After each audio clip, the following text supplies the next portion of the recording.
All right, everybody, welcome out to the Lug Room Guys Craft Beer Show. It is Tuesday, September the 16th, 2025. Jersey Johnny coming at you.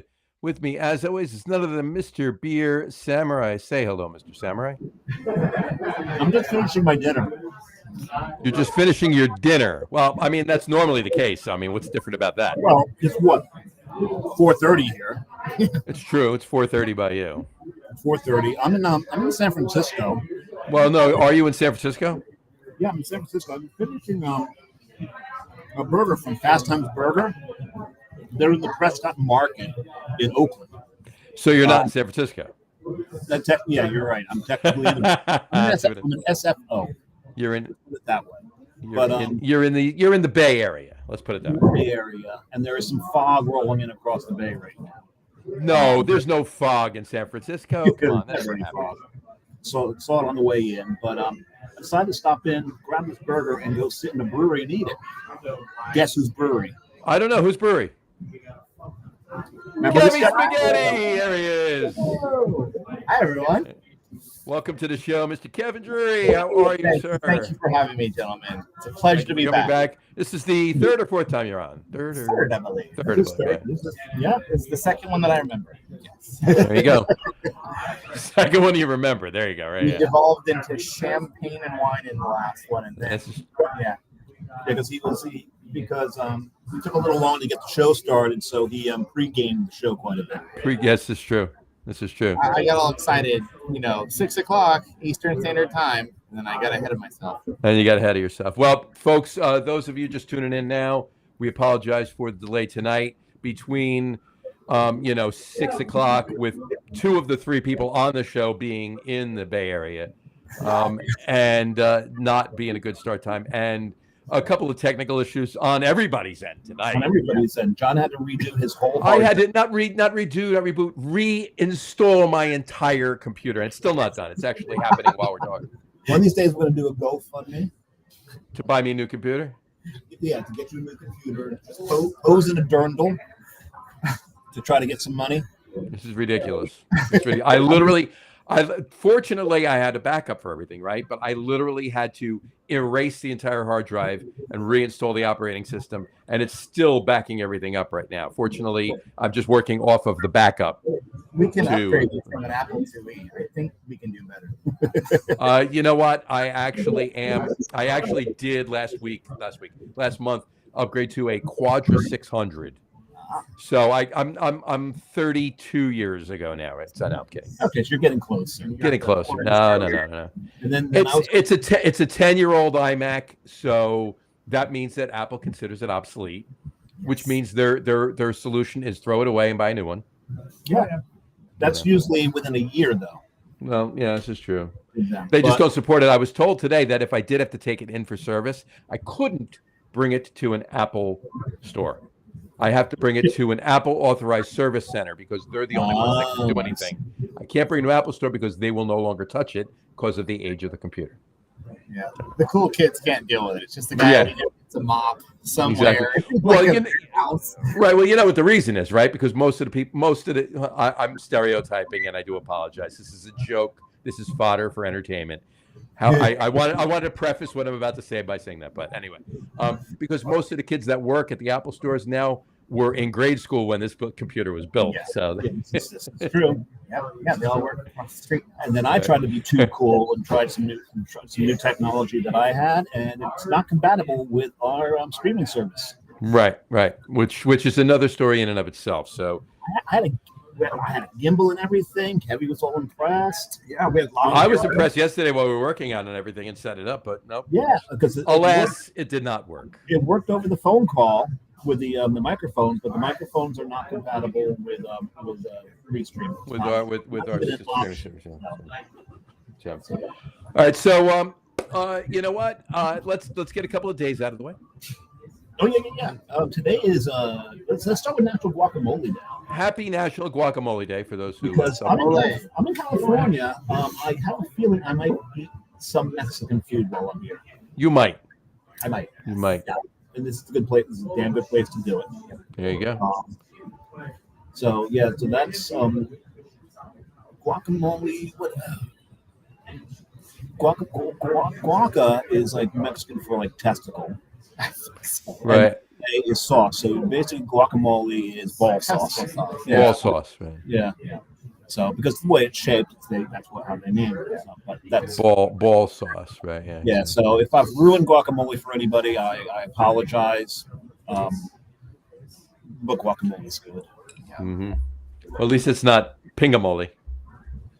No, you had to Yeah. go there. Had to go there. Well, you know, I mean, That sauce is a little darker, not quite as green. If it's green, you got to see a doctor. yeah. Anyway, all right. So that was that, and it's And I also just told my Uber driver that I don't speak Spanish, there you go. but I got that one. You got that one. There you go. It's also National Tattoo Story Day. So as we were talking beforehand, what that really is there's two types of story with tattoos. You've got a tattoo that means something to you. Like if you ever listened to the that song Rose Tattoo by the Dropkick Murphys, Sure. he's talking about his grandfather. Right. Right. That's I thought it was about a woman. No, it's about his grandfather. Right. So that's that type of story. And then there's the kind of more along the lines of the Margaritaville story where he wakes up with a Mexican cutie Right. tattoo and doesn't know how I got there. Yeah, there's a story. This does. I woke up in a poncho in a dumpster in Connecticut with a tattoo on my ass. Again? Again, right? Yeah. Third time this week. Third time this week. Damn it! I got to stop doing that. I got to stop going to Sizzler on Thursday nights. That place is wild. I've learned that if you just add the word again to somebody's statement, it can be high comedy. Oh, Yep. That's a good one. But anyway, let's talk a little bit about where I am. So, Prescott Market. Now, if I had the gimbal working, well, the gimbal worked. It's just the microphones. We had the whole setup working. I could have done a pan around the whole brewery so you could see. I'm afraid that if we try that with the PC, we're going to knock something over, break something. So we're not going to. We may do that a little later. We'll do it a little bit, yeah. When I've had a few more beers in me, so we're sure Mm-hmm. to make sure we break something. You gotcha. And This is the Prescott Market part of it, right? Correct. Yes. Prescott Market was something that was. So we are in West Oakland for the sake of this discussion. West Oakland is predominantly a industrial area. It's also known for not being very well served. So they had mentioned, well, at least here in the Bay Area, we're called food deserts. Areas where we realize that people don't have access to fresh fruit, fresh vegetables, quality meat, and things that are not just prepackaged nonsense in a box. So this idea was put together, and we were asked to be part of it as we're visiting a community hub, if you will. So yeah, so we're very proud to be here. It took us a couple of months to put this together, and we put it to the best of our ability, and we think it's pretty good. Yeah, this is very, very cool here. Like I said, the burger that I had, I got from just across the way, and they have a couple of Almanac beers on tap there. nice. Got to watch Kevy do serviceman work there, working on their CO2, making sure their pressure is right. Well, you got to take care of them, right? You have to do that to your. And they're right there. And I was And going the there. account is right there, right? So yeah. There's a sushi place there. There's The a delivery. We have a soul food joint, which is fabulous. Oh, where is that? I missed It's that. closed today. Oh, It's very good. I love soul food. We have a coffee spot, of course. You got to have a coffee spot out here. All the people with their IMAX are writing their movie scripts. Got to have coffee to go with it. Speaking of generalization, That script of where that tattoo came from. yes, yeah, that's the name of my movie, my one-man show. There you And I believe that's it for now. But we have two more coming. We have a Filipino restaurant coming. We have a natural wine bar coming. And you got the pizza place. Oh, pizza is I'll have to get out. I was gonna say. He was trying to last talk me time- into the pizza. And I'll have to get out there when the Filipino place opens up. Poncet's one of my favorite dishes. So. right? Yeah, Pizzeria Never mind. Violet. They can't hear me. You guys can't hear me, can you? We can hear you. We can hear you. Keep talking, and you just keep conversation If we're going. talking, unfortunately, we can't hear you. So That's we what I'm gotta stop saying. talking. Yeah, that's what I'm saying. I said you got to let me know. I'll have to get out there when the Filipino place opens Yeah. up. The pancit is one of my favorite dishes from there. Yeah, the person who's opening it, I guess, has a Michelin bib gourmand, Nice. and she's been looking for her a new spot, and this is going to be it. We're very pleased for it. Fob Kitchen. Very Cool. nice. So what are you guys drinking? It's beer. All right. So move on. All right. So here you I'm having a sea breeze. No, go. You did that so well. thank you. I'm having one of my favorite beers. This is a pale ale with all New Zealand hops that we call an Island Princess. Island Princess. Very nice. Yeah. And it's funny because when the bartender Drew handed the beer, he went Princess, and I thought that was his pet name. Yeah, he doesn't like me. Princess. Yes, dear. Yeah. Thanks, hon. Here's your beer. Yeah. What are you drink? What are you drinking, Samurai? I've got their Oktoberfest. Now, last time I was here, their Oktoberfest was a Kolsch. No. No. It was different. It was different. But the Oktoberfest wasn't this. It was really good. It wasn't this good. We always play with it just a little bit every year. We're getting This is rock to Yeah, but what do you do to the beer? But they did it Meritzen this year. They're just Meritzen about. Hey. And this is fantastic. This is really, really good. Very nice. It is. Well, I'm also drinking an almanac. The hell was that? Someone moving his bench. Oh, jeez. Well, it sounded like a siren for a second. I know. I thought it was like a fire alarm went off. Like, we're all gonna walk outside really quick. What are you drinking, John? So I'm also drinking an almanac. So in the spirit of you guys there and Kevy on the show and me drinking almanac, plus it's also obviously National Guacamole Day. I'm having the Buena Vibras. Thank you. And it's funny because I'm looking at it right over there. Yeah. It's right there in the cooler. Got a whole fridge full of it. There you go. It's very tasty. I'm very flattered. Thank you. So more about this location. If I had turned, The hell was that? that was a fruit fly, because you know how fruit flies they love Buzz around you? Yes, I know. yeah, they like me a lot. But if I turn the camera around, there's a building in the way, but the other side of that building is the stadium where the A's used to play, right? Well, no, that's different. That's a different. Yeah, that's different. Yeah. Oh, so this is a minor league ballpark. Oh, you could say that. We call it it's a pioneer league ballpark. Okay. So it doesn't have any relationship to MLB, to the best of my knowledge. But it's so after we know, well, if you didn't know, the A's left or are leaving, you could sort of say. They're now in Sacramento on their way to Las Vegas, and it really broke the city's heart in a horrendous way. There was people made shirts that said, "Please sell the team." There were flags that just sell the team, please. Dave Fisher, please just sell the team. And he said, "Nope, it's mine, and I'm taking it to Las Vegas with a stop in Sacramento." Right off the bat, the city was smart enough to take an old, very derelict park, add bleachers to it, and a proper sound system, make it into a really nice, sort of like, I'm not going to say AAA ballpark, but a not MLB ballpark. And we have the Oakland Ballers, which is a historic name for us, a team that I want to say existed in the 20s here in Cleveland. We have pre-Oakland A's, and they play here. And they're in the championships right now for the Pioneer League. So we're very proud. Well, Oakland, the A's have only been there since what the late '60s, right? Yeah, yeah. It hasn't been the longest tenure, but it's. Yeah, I mean they were back then when the Ballers were playing. The A's were actually in Philadelphia. Yeah, Philadelphia. And then in the middle they were in Kansas City. Yeah. They just worked their way west, and now I guess they're working their way east again. So. Slightly east, yeah. In about 20 years they'll be in, I don't know, Omaha. There you go. So when I got here, Kevy was doing the schedule for the plays, because it's one of the things he does. So you're gonna say Kevin was doing the schedule for the A's? Yeah. That's what it's devolved down to. Right. He's got them just jetting back and forth the country daily. Yeah. Just exhaust them as punishment. Yeah. No, We got Chuck Aaron said happy episode 246. Thanks, Chuck. thanks, Appreciate Chuck. it, Chuck. Cheers. I should cheers somebody. Oh, what's really kind of cool is well, tell them about the situation you have here. By the way, hold that thought. When you guys look at each other and talk, you get really low. Oh, okay. We'll Like- face this way. Well, maybe we shouldn't have our voices. So, you mean like low in No, volume? I don't mean like this. No. Like this though. That's Yeah, like we the Beavis and Butthead joke. my Mhm. my liver. Lower. My liver. Well, whatever. I have a feeling this trip is gonna.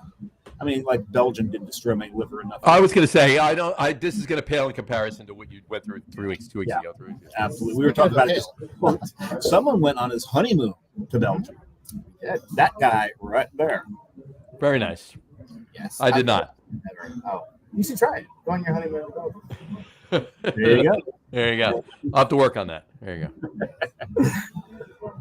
But no, so you've been here. It's been open for what, 5 months? Yeah, since about March, April, we've had this up and running at full capacity. Of course, we were starting 2 weeks, kind of like just Friday, Saturday, Sunday, kind of soft opening, getting it going. But yeah, we've had this up and running for about 6 months.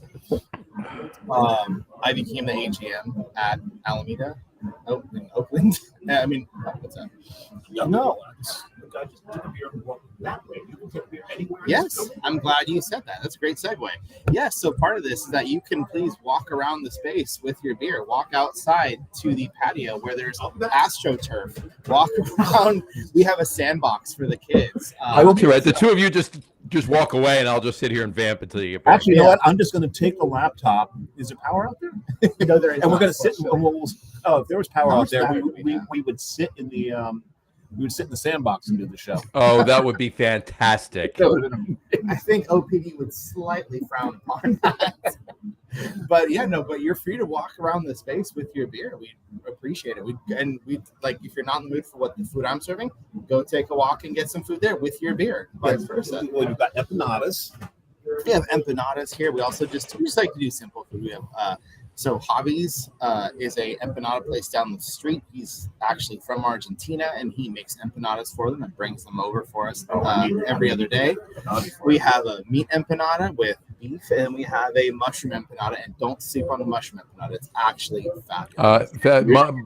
Many of the mushroom empanadas I've had have been fantastic. Yes, don't Yeah. sleep on them. And you know what? You know what goes good on any empanada, except the dessert empanada. This is but Guacamole. guacamole, exactly. Well, we serve ours with chimichurri made by. I love chimichurri. It's Argentina. Love chimichurri. Absolutely. The other thing, but because you can serve food, I'm allowed to serve other beers, so we love to have guest beers from breweries that we love and that we appreciate. Of course, we want to serve alcoholic beer. That's the point of all this. Of course. But we don't mind having beers from breweries, where our friends work and we've worked before. So we also serve Pliny the Elder here on draft. It's one of our it's a big deal for us. One of the That beer's been done. It doesn't stop. It's a mom and pop shop. I'm just joking. No, but we have Pliny the Elder here in our space, and Alameda has Pliny and other Russian River beers, and Ghost Town beers, and Cellar Maker beers, and Great Notion beers, in fact, as well. Really? But yeah, actually, that coffee and cigs, I'm going to have to try that before I leave. that's a great And, one. and you know what? You know what I'm going to do with that? That is going to go up on the Facebook page this week in our out beer. Yeah. Are you on that page yet? No, I'm not. Oh, you got to get on that. Okay. One. You got to get on that. You got to get on it. That's Sean Hall. He's a nationally acclaimed beer writer. Oh. And was it February we do the show with him? End of January, beginning of February, early in the year. Yeah. We do a route beer show every year. Oh, nice. Every year with him. So, it's kind of like was a verbal contract with him that he's regretting to this day. So yeah, next year will be the 5th annual. But we're very pleased about it. Yeah, the Coffee and Cigarettes is our friends at Cellar Maker. Tommy Kim's a good friend of our general managers. Some of us have worked there. Some of our people have worked here, vice versa. Yeah, it's a really nice, big body, portable smoked malt in it. So we call it Coffee and Cigarettes, of course, because it's got a fair dose of coffee in it and a good amount of smoked malt. So it's Nice. Coffee, big body stout. That's awesome. Yeah. and I was leaning over just to see what supernovas you had on, and you got my favorite. You got the cherry. Cherry. See, my favorite is the fruit punch sourdough. That has hibiscus, nectarines, plums, and cherries as well in the fruit punch sourdough. And we still do the Sourdough. Yeah, we still do the barrel aged sours. They're true sours, not Kettle sours, something we don't really like doing very much. But we stick to it. Still have if you come over, we have 30 photos, big giant oak photos lining the room. Well, the first time that Carrie and I were here, we were at the original Almanac in Alameda, Yep. and Kevin took us on a tour and showed us the food room. Mhm. And you can actually, it's like this one space where the food is surround an area. Yep. There's tables in there, and you can rent that space out. Oh yeah, That's awesome. That's awesome. That's So is that awesome. where you got married? No, No, that's where your reception. yeah, no, we had the rehearsal dinner there. Rehearsal Yeah. day. Yeah, he only had St. Bernardus ABT on tap at his rehearsal day. Yeah. Yeah, that beer's been done. The guy who runs the bar next door, who was in attendance, goes, "My wedding gift was I'm going to drive you both home." That's what his wedding gift to us was. That's very good. That's a good gift. That's a good gift. Good guy, yeah. Vanessa Kitty just types in to say hi. Hi, Vanessa. Thanks Hey, for checking Vanessa, in how are with you us. doing? Love it when you check in. And she also just said, I enjoy some barrel aged stouts. Yes, do we all? Absolutely. We're right there with you, Vanessa. And let's see if stuff's up there. Not necessarily stuff. We'll have those later on in the year when it gets colder. Okay. Well, you go seasonal here, We do. Try. but you do remember when I may or may not be drinking a barrel aged stout tonight. later on. To go with it. You do know what Mark Twain did say about San Francisco. And it might be. No, I can't show you yet. Well, I think I know what it is. You might know what it is. That's a good one to have. But It'd be the last thing you do for the night. That would be the last thing I do for the night. but we're talking about the Twain quote that the coldest winter we ever spent was a summer in San Francisco. Summer in San Francisco. Yeah, absolutely. So it amazes me that you actually wait until winter to do stouts, considering that in the middle of the summer it could be Yeah. Could be now. Little quite chill. honestly. Could be now. This is the I haven't. one- I've only been to San Francisco once, and it was in August. And at night, I definitely wore a jacket. Let's put it that way. Yeah, if you watch the hills, San Mateo Hills, it's like a big blanket just comes creeping over the hills, and it drops like 20 degrees. It's doing it right now, as a matter of fact. It's quite wild to see. In It's, fact, I think I mentioned this the last time we talked about things. Last time you were on the show, Kev. The last time I was in San Francisco, I actually had breakfast. I like to say I was next to. I wasn't with. I did talk to him, but I wasn't with him. But I always say I had breakfast with Tommy Lasorda. So, wow. yeah. I've heard this story. Yeah, he was at the table right next to me, but right next to me. I could touch him, right? Not that I did. I'm just saying that's how close. We had a conversation. We were right there, but it was cool. But so and when I tell the story, I always say I had breakfast with Tommy Lasorda. So I mean, technically I did. Yeah. We just weren't on the same check. That's Well- all right. It's just like at one point, Or at the same table. we'll leave that one go, but because my beer is empty. Yes. What do you Your want? beer is empty. Well, we were talking about dark beer, so Should we get the coffee and cigarettes, or I have the no. Let's do. the Dunkel Jeff. Dunkel Jeff. We're gonna do Dunkel Jess. Dunkel Jeff. There's a bit of a story behind it. We'll get to it. We'll get it and then you'll tell it, and I'll vamp without you before then. But Yes, no, 'cause- when I drove in the Uber, Talk a little louder. I drove in the Uber. Right, I'm coming from the airport. So we're Right. heading north up into the city, and I look to the left, and that's the Pacific is that direction. I'm seeing this fog bank, and so I asked my Uber driver, is that fog going to envelop the city? And she didn't understand a word I said, so I'll ask Kevin when he gets back, but he kind of did answer that thing's going to settle in and drop the temperature a little bit. Nice. I'm in shorts right now. It's actually not that warm here. I mean, not hot. It's not hot. He said it's a hot day, but it's really not all that hot. So we'll see what happens. Good thing I did bring some long pants with me. Oh, here we go. The man has brought the Dunkel. Johnny, look at I that. decided to join you. That is beautiful. Love it. Prost. Now, the Austrian twins I spoke about to you, they taught me Zumfall instead of first. Really? So probably an Austrian thing. So There you go. Got a couple comments. Just want to put up. Vanessa said her goal is to find barrel-aged stouts that taste like her fruitcakes or plum puddings that she makes for the holidays. Remember, Elementary did figgy pudding. Remember that Figgy one? pudding. They made that. That was a good one. That was one of the It's best. not, it wasn't a barrel-aged stout though. But if they It was not a barrel-aged that, that would barrel-aged have been stout. fantastic. I think the But it was barrel-aged. fantastic. My first thought was Belgian doubles. I wouldn't go that way. Well, figgy- Oh yeah, you barrel age a quad, you're gonna get like right in. You're gonna be right in there. Double or quad. I think fruitcake, the nice big dense, plummy, figgy vibe. Right. You get a really like dark fruit forward quad and barrel age it. That's gonna be spot on with that. You need to put something on the brew list.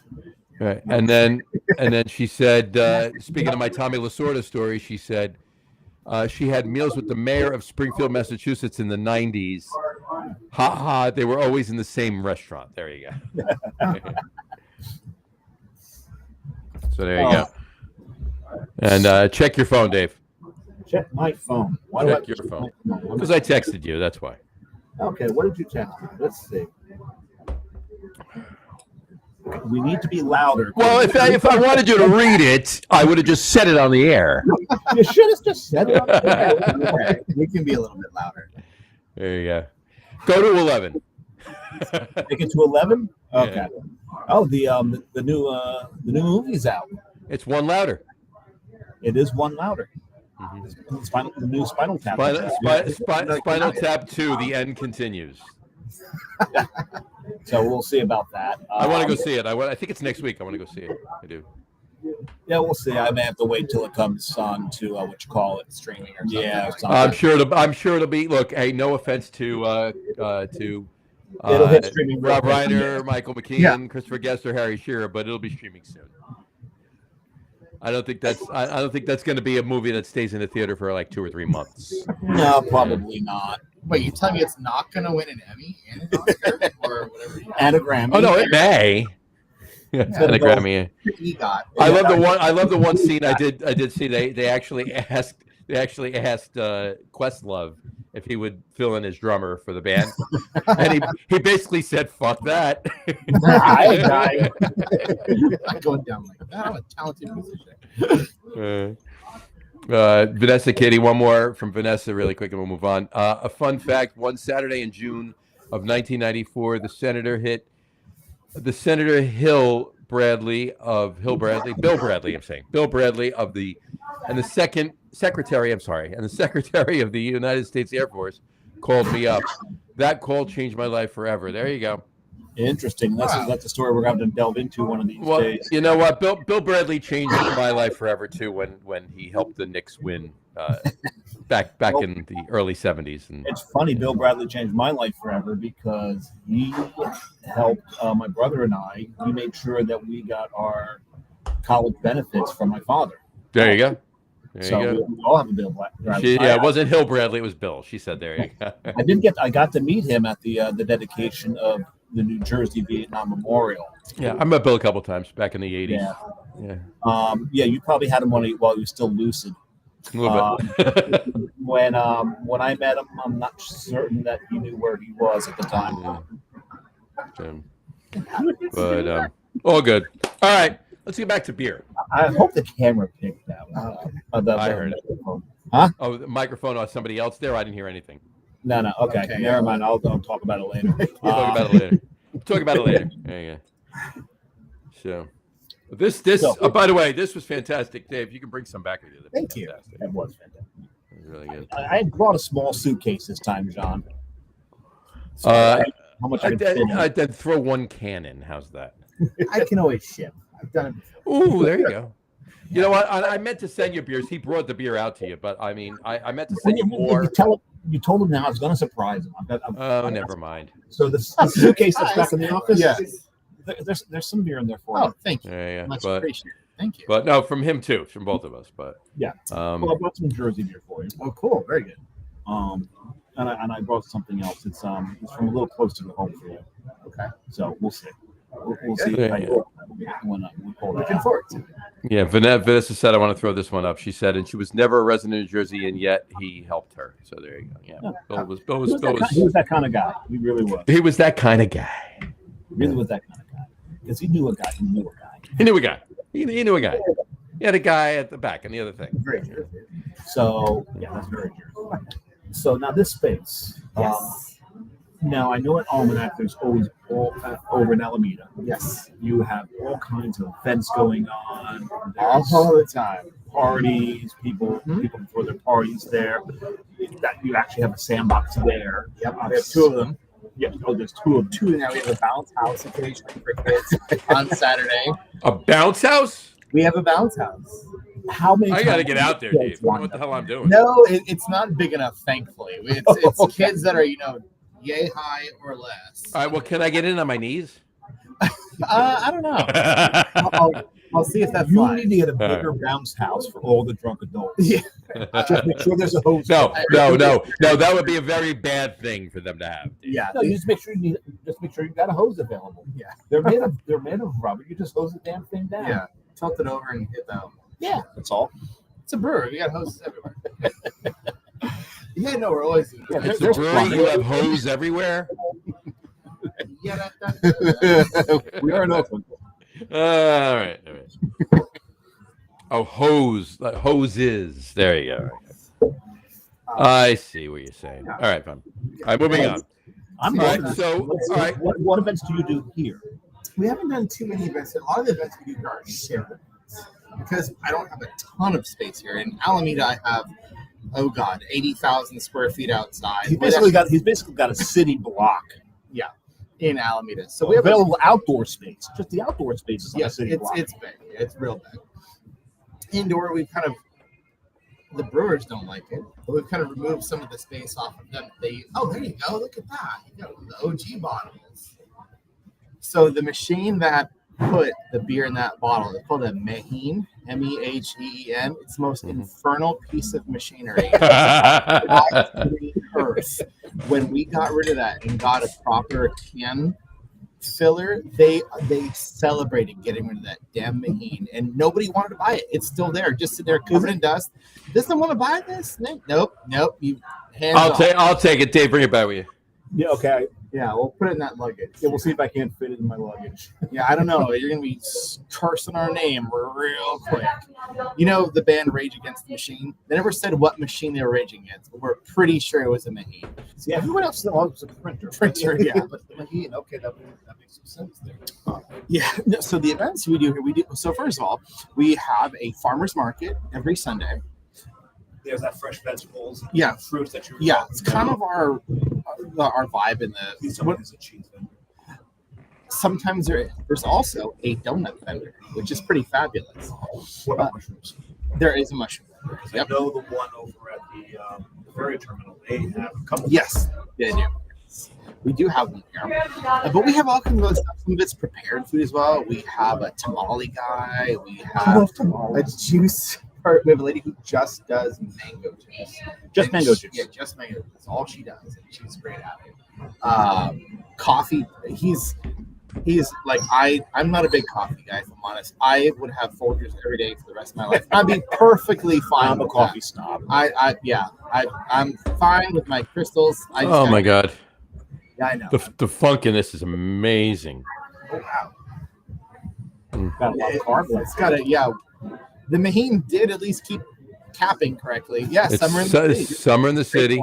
That's the one There that you I sent you. Yes, that was great. How did that Say- go over with the rest It's a of the staff? farmhouse ale aged in oak barrels with Buddha's hand, No one shared. Good for Pompeo, you. No, Pomelo, Cheers to that. no, grapefruit. seriously, Nobody's listening to me. they can get their own. Oranges and vanilla beans. For those of you listening to me on the audio without them saying anything, so there you Yeah, so go. and you can actually tell me, how does the vanilla come through? Because we don't design it really to come through. The vanillas are just to kind of take the sharp edge off of the sour. Because we do true sours, you will get a fair dose of lactic acid. It's tight. It's bright. It's tart. So we just have the vanilla there just to make it approachable for everybody. Hi, Jess. Dave said hi. And I have seen Kevin Jess. said hi too. I've seen Jess since I've seen you. You have. It's true. So yes, I just poured this much of it and I gave her the rest. It's a sour. I had to. Oh yeah, she's gonna love that beer. That's a Jess beer. yeah. we do really enjoy that aspect of things. People come, I don't really like beer. What beers have you had? Bud Light, Miller. Okay, I know the beers you don't like. Try a sour. Try a. Oh my God, this is fantastic. Yeah, Oh my yeah. God. I like this. I've seen this man in action. The first time here, Carrie and I were sitting at the bar near where people came up to order beers, and he was doing exactly that with people. And There you go. It's my superpower. that is a superpower. He's very, very good at it. I like my job. What can I say? I like craft beer. I love all of the things about it. I love that we make a product that we designed. As do I. As do I. I eat, sleep, and well, you know the rest. Craft beer. So Yep. I craft beer travel. yeah, I- as all of us. Vanessa, by the way, she said a barrel aged farmhouse ale sounds pretty good. It's fantastic. I know where to get some. Vanessa. Yeah, that one is fantastic. Fantastic. You ever going to make that one again? Do you know? I don't know about that one. The barrel aged sours are kind of a tough market right now, so we're kind of sticking. To You know, just make a small batch and me and Dave will buy Yeah, sure. Yeah, I'll have it sent. it. Do you have a tippy system? I wish I had a tip. In fact, we know enough people that we'll get them all taken care of for you. Sounds All right, I keep chopping it up to say something, but I'm going to say it later in the show. So go ahead, continue about what you were talking about with the brewery, Kev. I forgot where we were. So. We were talking about events here, actually. Oh, events. Yeah, no, we do the farmers market. And we do all kinds of other fun, wonky stuff too. Or in fact, this past Saturday, we had in Alameda professional wrestling, like a full-on professional wrestling. Did you have ninjas? No, we did not. No, You missed an opportunity. we did not. I don't think they go over too well there. But no, we had a great time. We had professional wrestling. There's like 15 wrestlers came out, and they have like the costumes, the real ring, the big ring, and I think we had about 300 attendants. Did they do luchador? Some of them were, not all of them were. Some of them, I mean, and they'll make a point to say like, it's not real, but we're here to have fun, and it's definitely a shtick. And what I really enjoy is like, you know, we all remember being, you know, like 10 years old and kind of watching the WWF at the time. At the time, yeah. And, you know, and then watching it, and then you see the kids in the audience, and like they'll throw some guy out of the ring, and they make a point to throw him right in front of the 10-year-old. And, you know, the 10-year-old boy is losing his mind, and he's just, you know, his brain's going to come out of his skull. And you're like, there you go. That's where we're having a great time. That's for it. entertainment. Nice. You know, and then we have the local vendors come out. We had a lady who did Colombian nachos, which were excellent. You need to explain this to Yeah, I me. know. Yeah, it's a weird one. It's nachos, but then they have like Colombian, like their version. There's like, coffee and cocaine on them. Yeah, yes. That's why. That's just get where they're going. Is that you what? It's Sting versus Juan Valdez. Sorry, that's a Wow. weird throwback. Sting versus Juan Valdez. There you go. That's a weird one. Sorry. Oh no, the two of us got it. Yeah. I got my phone up on our Facebook page looking at the show because you guys are actually live video on the show, but for some reason on my desktop you're frozen. Oh. So it's my desktop that is freezing Okay. you. So. We have to get him a new hard drive again. It's I know why, but whatever. It's what it is. It's all good. So Colombian nachos. The true story behind them. Yes. No, but she actually fries her own chips. Colombian nachos, coffee, and cocaine. That's yeah, That's the name of our new beer. After coffee and cigarettes, it's going to be coffee and cocaine. coffee and cocaine. I'm sure the ABC will have no. Yeah, problem. no. Hey, look, as long as you disclose all the information that goes into it, you're good to go. Yeah, it's organic. It's fine. As long It's as organic, right? as long as It's all chocolate natural. beer, It's all natural. as long as it's chocolate beer and it's spelled cocaine, Oh yeah, huh? Yeah, I mean, you can probably get away with it. there's another brewery not too far from here, Altamont Brewing. Great beer. Altamont, yeah. The artwork that they have done and got away with is beyond me. We know a couple breweries like that, don't we, Dave? I like who at the TTB is letting this through? Well, that's a little different than what we know about. What we know about, all they're doing is violating all kinds of trademark. Yeah, well, that too. Well, there's a brewery that I'm talking about that does one with literally like a Lucky Charms feel on it, and like the little like leprechaun guy. Ours does the same thing. And you go like, and they'll tell you it can't be something that can be confused for anything. You know, that could be like a kid's drink. It can't appeal to kids. I'm like, you have the Lucky Charms leprechaun on it. How is this not 10,000 violations? But you go through, and that's all it is. So we're still trying to figure out how the brewery that we're talking about hasn't been sued by Spielberg and Lucas. And Zemeckis. And Zemeckis, right? Oh, gosh. Because they've actually got the Ghostbusters logo. Back to the Future. Oh, you're barking. No, but they got the Ghostbusters logo as That well. too, yeah, I'm saying, but both of them. Yeah, Yeah. they've got the DeLorean on one of their cans. You're barking up a hell of a trademark. There's a couple of their beers. Their mascot is he's got a cow holding a lightsaber. Yeah, so it's there, but There's a cow wearing a sweater that looks very you familiar. just gave the brewery away. I was trying to avoid. Oh, like nobody figured it out already that knew what we're talking about. I was trying to hide the fact that we're talking about Bolero Stone. Oh, shit. I didn't say the name. You just did. Can we edit this? Is this live? No, it's live. It's all gone. It's done. Bob and Scott just love the hell of the fact that we rag on them every show. Not every show, but most shows. And Bob right now is a little butt sore because Clemson is now 2 losses on the season. Thought I'd bring that up. No, you're a Giants fan. You can't bring up 2 losses on the season. Yeah, but I'm an Oklahoma Sooners fan and we're 2-0. So Yeah, suck it. okay, well. I'm talking college football here. Yeah. And most college teams could probably beat the Giants at this point. That's not true. The Giants should have won that game on They Saturday. should have won that game. They should have won Did that I game. say Saturday? I got college Sunday. football Well, on mine. it's because the Cowboys Sunday, had a kicker Sunday, that can Sunday. kick a 64-yard fucking field goal. That's pretty fast. By the way, quick football stat. In the history of the NFL, 60-plus yard field goals to tie or win the game as time expires. All right. The entire NFL is 3 and 14. I'm sorry, 3 and 41. Oh wow. Okay, that's even better. Someone got the 3 and 41. I'm sorry, not even the entire NFL. The rest of the NFL, minus the Giants, the rest of the NFL is 3 and 41. The Giants are 3 and 3, and that stat's only been since 2017. No. And I said the history of the NFL, but the history of the NFL, that specific yardage, has been only since 2017. The whole rest of the NFL, 3 and 41 on 60-plus yardage Just to keep tie or talking. win. Then we can bring it back to beer. There you go. I'm done. Go ahead. So what is that kicker drinking right now? Probably something with cocaine in it now. Yeah. Oh, shut up. Here they go. A performance enhancing drugs, maybe. I want him tested. 64 yards. Do you have a beer made with ayahuasca? in Taiwan. Next door. does. Because I mean, you can get Aaron Rodgers there. I mean, he is. You have Taiwanese beer? Yeah, they do. Which one? The fried rice guy. No, which beer? Oh, it's called Taiwan beer. It's called that's the whole 9 yards.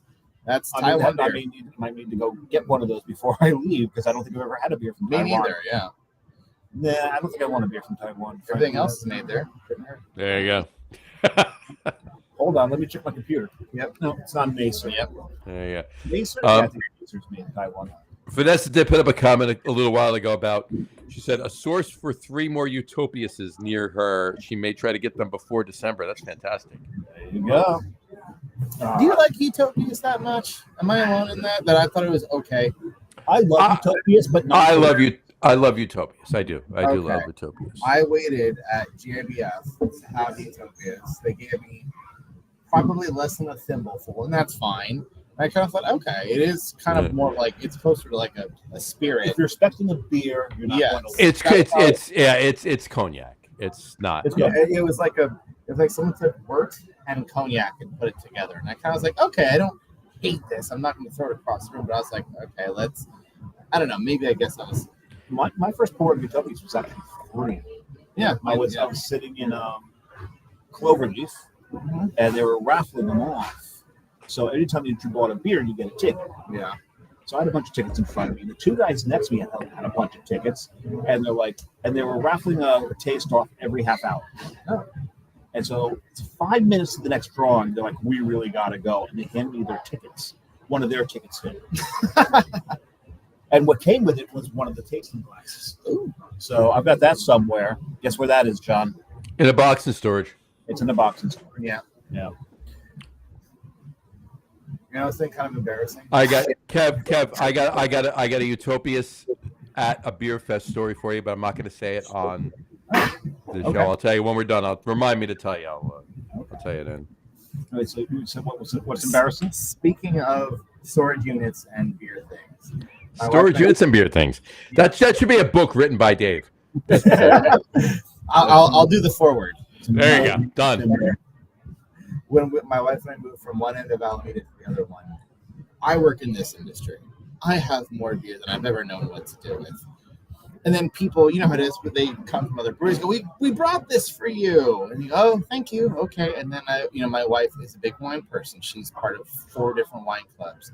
When we moved and we had to move all of our alcohol type things, we filled the back of my dad's Toyota Tacoma pickup twice with my beer, her wine, and all of my beer paraphernalia. It was quite a show. It was ridiculous. It does start to pile up. It does. It's a bit much. John, you know what I've got in a box in storage? Everything. I've got the banner, the Carton Brewing banner from the first Hunapoo that they were at. Nice. I cut that down and took it. Nice. I don't think Nice. Augie was in any. That's once. No, not at all. Do so himself. No. That's one. Yeah, that's one. So Don't say it again. All right. All right. So let's talk about the San Francisco beer scene for a moment. All right. Yes. There's some changes going on. Okay. Now we talked about that when I got here. Yeah. you did. We didn't on the show, and I didn't. I wasn't involved in the convo either. So, Yeah. let's So- talk about. All right. First of all, just for current events, what the hell's going on with 21st Amendment? Why? What happened? Well, John, before I get into that, just remember, usually when I travel someplace, a brewery shuts down. Yeah. Well, yeah. So, especially San Francisco, apparently. So, Yeah, because I killed Anchor by scheduling the tour. I'll never forget. That's my fault. And now I've come here, and I mean they're still open now, but about a month after I leave, they're shuttering. Yep. They've talked about reopening. It's been talked about. It's been thought about and planned for, but hasn't actually happened. we're talking about what now? 21st Amendment or We'll anchor at that point. Anchor, Yeah. But I can give We'll it- get to Anchor in a minute. Talk about 21st Amendment first.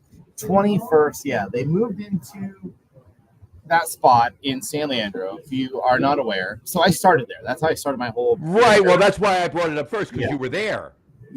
So opened it in 2015, and they had the kind of timeline goes like this. They had their little pub in San Francisco, which they brewed like 10 barrels at a time. Then they done really well with that. Tried to distribute in the city of San Francisco. Couldn't really keep up. So they went and they did, they like to call it partner brewing. It's contract brewing. Yeah. At Third Shift in Minnesota, I want to say, or something of that. Third shift is shit. I want to say yes. I think you've been there, John. Haven't you? Yeah. Did that. Yeah. Did that for a bunch of years and kind of sort of spread lightly over the West Coast and did really, really well. We all know Hell or High Watermelon. Did really well. Very exciting. Did their Refrigerated IPA. Did a few other things. They're back. before swine. Fireside Chat was one of my Fireside Chat. It That's always my made favorite my beer of all list time. of beers I have to buy in the holidays, right? So. One of my favorite is Monk's Blood, which has figs and cinnamon in it. One of my favorite things of all times. I think Vanessa, you would like that one. That might be good. And then when that kind of ran its course and they couldn't sort of stretch out that contract anymore, long story short was they were brewing at Third Shift till Third Shift basically said, we have no more space for you. We have no more for you. And they got kicked out of the state of Oregon. Basically. And by that I mean they. What do you have to do to get kicked out of Oregon? Well, here's what it is. You cannot sell beer to shelves you said would have beer on them. So they'd send a shipment out and get sold right away, and they couldn't replenish those shelves. So basically, the distributors in Oregon said, "You're not making beer fast enough. We can't, you said you were going to have it on our grocery store shelves. Those shelves are now empty. I'm making no money on that shelf. We are divorcing you altogether." So That sucks. yeah, so they buy at least occupy the old Kellogg's factory in San Leandro, California. 140,000 square feet.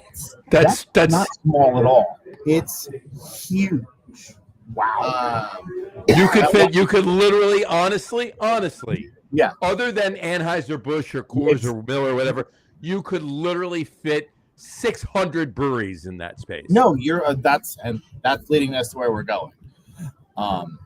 And they had big plans. I mean, and love them to death. They had big plans. They installed 10 550 barrel fermenters. To those of us not in the industry, 550 barrels That's ridiculous. is, help me out here, Johnny. What, like, That's a nuclear warhead it's, sign. yeah, basically it's about, no, he's right. It's about the size of a nuclear warhead cell. Yeah. It's enormous. It's enormous. A And 550 barrel fermenter is bigger than what Guinness uses. Yeah, and they had 10 put in. 10 with a 100 barrel brew house. And said, yeah, we're gonna snap these beers out, and they're gonna be great. So And they were planning on brewing 5,500 barrels of beer at a clip. that was at least, I suppose, that was the game plan. Oh boy. And I remember saying, like, wow, this is interesting. That's my wife, by the way. Hi, Kev's wife. Hi, Kev's wife. She's quasi been on the show before delivering She has, champagne. yes, yeah. Love of my life. They had this plan. We said, like, this is really interesting. Now, think of that. Now, this is, I don't want to say an unsubstantiated rumor, but this is what I had heard. The plan they were going to have from private money was this amazing layout. We could, like, walk through the brew house with, like, glass walls. You could, like, see the brewers do what they're doing. They have this second floor mezzanine and, like, this garden type situation. And the original build out cost was $50 million. So, yep, we're going to go through. We're going to build that. Here we go. About 2.5 years into construction, private money says, remember how we said 50 million? We're kind of getting cold feet. We're going to go with 20 million. To which they said, we've already spent 28. You can't pull the plug on us now. They said, well, we are. We are. And we're doing it. So figure it out. And by the way, next payment starts, in 3 weeks or whatever it was. And oh my God. So we never get to really do the build out we wanted to. And now we're starting out of the gate $8 million in debt. So now we have a problem. So take that. They brew a beer called El Sully, a Mexican lager. And if I'm honest, it is a damn fine Mexican lager. So it's okay. So now the charts are going like this. We're doing real good. All right. And it's going great. And they launched Brew for Die, their flagship IPA with blood orange puree in it. And it's actually really good. Now things are going like this. We're high-fiving each other. Sky's the limit here, guys. We can't lose. We cannot lose. A Hell or High Watermelon always been well. So it's just like, you know what? We're going to be the new Tesla of brewing. We can't, we don't lose. Sorry, we don't miss, guys. That goes well up until about 2019. And things were going good, but they weren't going great. Now, as I see it, we had signed, as if I still am there, 21st Amendment decided to do a partnership because they weren't doing very good business on the East Coast. So they were approached by Brooklyn Brewing and Funkworks out of somewhere in Colorado, and they came out with Kirin, like Kirin, the Japanese lager company. This money is from Kirin for us to form like an American chain, if you will. We think Hell or High Watermelon will do well in Japan, and this idea of American craft beer is very exciting. So you're going to be our American buddies. It just never really panned out. It required some, like expanding of the brewery. They wanted this, that, and the other thing, and it never really worked the way they wanted it to. So now, and from what I was told, because Kirin has now bought in, they now want part of their investment back. Hi, I'd like what I paid for now. And now we're $8 million in debt, and now we're having this Kirin boat anchor attached to our leg, dragging us down in the water.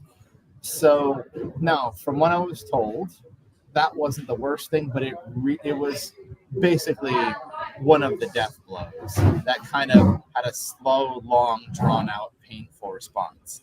Now, they're still alive. They're still doing business in at least 30 states. Now, I'm going to speak for my opinion. If Sean or Nico are watching, I apologize. They grew really fast. Like January, we're in Nevada, Idaho, and Montana. Okay, April, we're now in Wyoming and Utah and this state. And you go, wait, you expanded 6 states in like 3 months? Yeah, 3 months. That's a long. Don't we want to stop and kind of put some roots down and get a good solid base? And nope. And then it seemed like every other month it was we're in this state and the next state, and we're in Alaska. Like, what? Alaska? What are we in Alaska? We couldn't really get into Texas very well, I don't think. But it was just in like every 3 months, it was just marching into a new state and a new state and a new state. And it's like, we haven't solidified Nevada, let alone any of the ones on our push east. We haven't figured that out. COVID happens right after 2019, and things go from bad to worse. People are panicking. We don't know what to do. The appetite for our beer is not as good as it used to be. One thing that I had heard was, when you think of Hell or High Watermelon being one of the staple beers, now we knew in the interior of the company, don't ask for anything until Hell or High Watermelon launches. If you need a new office chair, you need a new printer, don't ask for it until the day Hell or High Watermelon launches. That's when the big checks came in. Then we could go, so I need this. like Black Friday. Yeah, this is broken. I need a new office chair. This hurts. My so on and so forth. Then you can have what you want. Well, Hell or High Watermelon is I'm not a big beer person type of a drink. Yes. Do you remember what really kind of took off around 2019, 2020? That would be the seltzers. The seltzers came in, and from what I was told, kind of basically took that market off of them. It's like Hell or High Watermelon, but with less carbs and less calories, and it's a win-win all around. Yeah, somebody wants watermelon. They're getting high noon watermelon, or they're getting White Claw watermelon. They're not getting 21st Amendment Hell or High Watermelon. Well, seltzers took away those gateways. Yeah, it took it. That's what Hell or High Watermelon was a fabulous job. Did a great job doing. Sorry, how many have I had? He pre-gamed this show too. Yeah. You should see what he was drinking it when I got out of. Oh yeah, just right there. It was a medium. It was a medium, just a medium Stein. Medium Stein. There you go. The large comes in a Coliseum. Sure. So that happened. I left the company in 2021 after that was the death note right there. That was kind of the joke around Almanac is, well, you let Kevin Drury leave, and that's what comes to you. But they had been, so they're now deeply in debt. A company called Fortress Financial, or Fortress something like that, comes in and says, we're going to step in and we're going to help you. We're going to we're going to absolve you of your debt. Absolve you of debt means liquefy you. Well, not yet. Oh, not okay. yet. We're going to absolve you of your debt, but we are going to be, I assume, partial owners. But we're going to kind of start calling some shots around here. Yeah, so we're going to start calling some shots around here. And their idea was to start contract brewing for anyone and everyone who would bother to knock on their door. They did sodas, they did like those cocktails in a can type thing. Because I will say, RTDs, yeah. one of the upsides they had is like they had all that tank space and they had a can filler that could fill 550 cans a minute. That's a wild amount. They liked a lot of fives during this. Yeah, there was. Yeah, A lot of fives. yeah. What's It was- with 550? 550. Yeah. 550. Well, 550 barrel fermenters. Yeah. 550 So cans a technically, minute. I will say this. 550 It was is 500 barrels. But they couldn't drive 50. Yeah. Oh, sorry. The can no, line they could couldn't do drive 500 550. I'm sorry. The can line could do 500 cans in it, but they actually overclocked it to 550 with things They that were not. overclocked the can. They overclocked the can line. That is so So Bay Area. it is. I could do more about that. Yeah. That That's amazing. happens. They're absolved of their debt. Things go on, and I leave at that point. But I still have friends who work there, and like, yeah, we're gonna start making like cocktails and hard seltzers and things of that nature. And as the share of 21st Amendment beer goes down, all these things are going to take its place. And from what I can just tell and I've heard, it just didn't work out that well, the contracting game. So a month or so ago, Sean O'Sullivan and Nico Fricha, people who I know and I like very much, sent a message out saying, we're going to step aside as Fortress Financial asked, basically. You can kind of put two and two together. You're leaving. And Fortress is supposed to go get another cash influx for them. Fortress said, we already gave them one cash influx. Two, it's just a bridge too far. We're done here. And now, unfortunately, that company has dissolved. Well, that's a So they're done. So 21st Amendment is done. There will be. You know it, yeah. All right. My final question on their Yes. note is there will be no fireside chat this year. It doesn't look like it. I'm Yeah. trying to. Yeah, fireside There's chats. two of your favorite Your Christmas favorite beer. beers out of San Francisco. God, no. Well, one out of San Francisco, two out of San Francisco and one out of Boulder. God. One out of Boulder.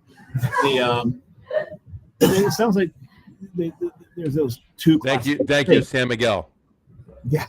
There's those two classic mistakes. One, they got into a ground war in Asia. No, I'm sorry. Yeah. Never get into a ground war in Asia. Yeah. That they overexpanded too quickly. That's how I saw it. One, One of but two, they got involved with a Japanese beer consortium. Yeah, they got Because that killed Anchor. that. Yeah, that's Sapporo. We employ about 3 brewers from Anchor here at Almanac, and they're still pissed about it to this day. To hell with Sapporo. If we ever see those stupid execs, we're gonna punch them in their face. They I'll join them. Tell them that I'll join them. I do want to see someone from San Francisco get violent. That's All right. So what's going on with There's Chobani? a neighborhood we can do that. that's true, but it's The more on this side tenderloin. of this. Stay out of the tenderloin. So what, Kevy?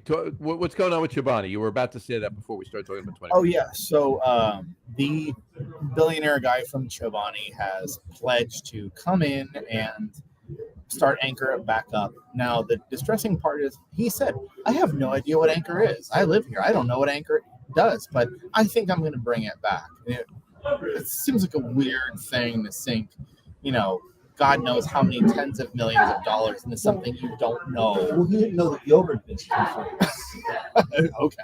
no, this is Is he really? Okay. No, he didn't know that. He learned the culture. John, can I make your joke?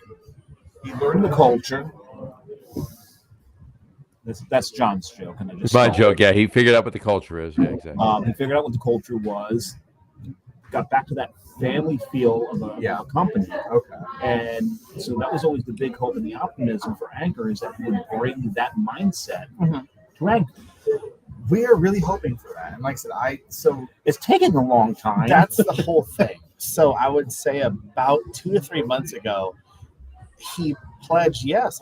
So one of the things that Sapporo had said, because so they were Anchor, so they were a union shop. Not a lot of people know that. The warehouse workers union was basically dying on its feet in San Francisco, and to need to join forces with somebody. And to be fair, brewers are a good choice. A lot of brewers don't get paid very good money.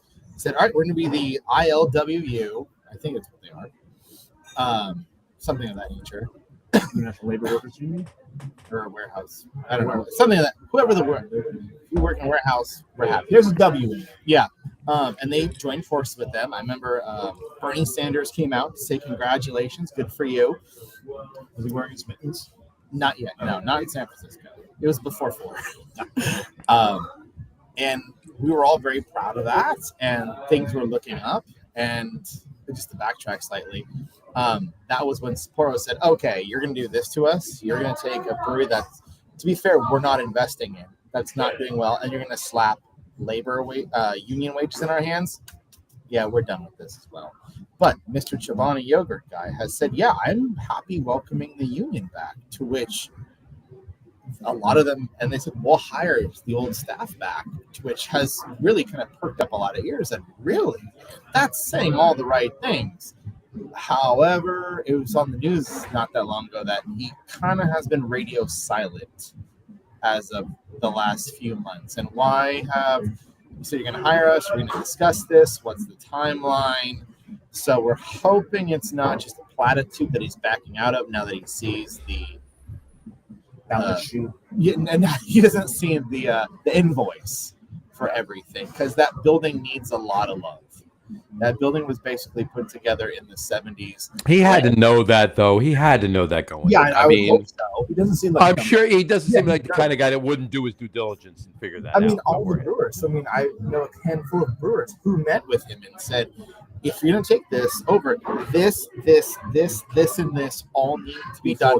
And these are 6-figure, maybe even 7-figure pieces of equipment, and installations need this much ballpark.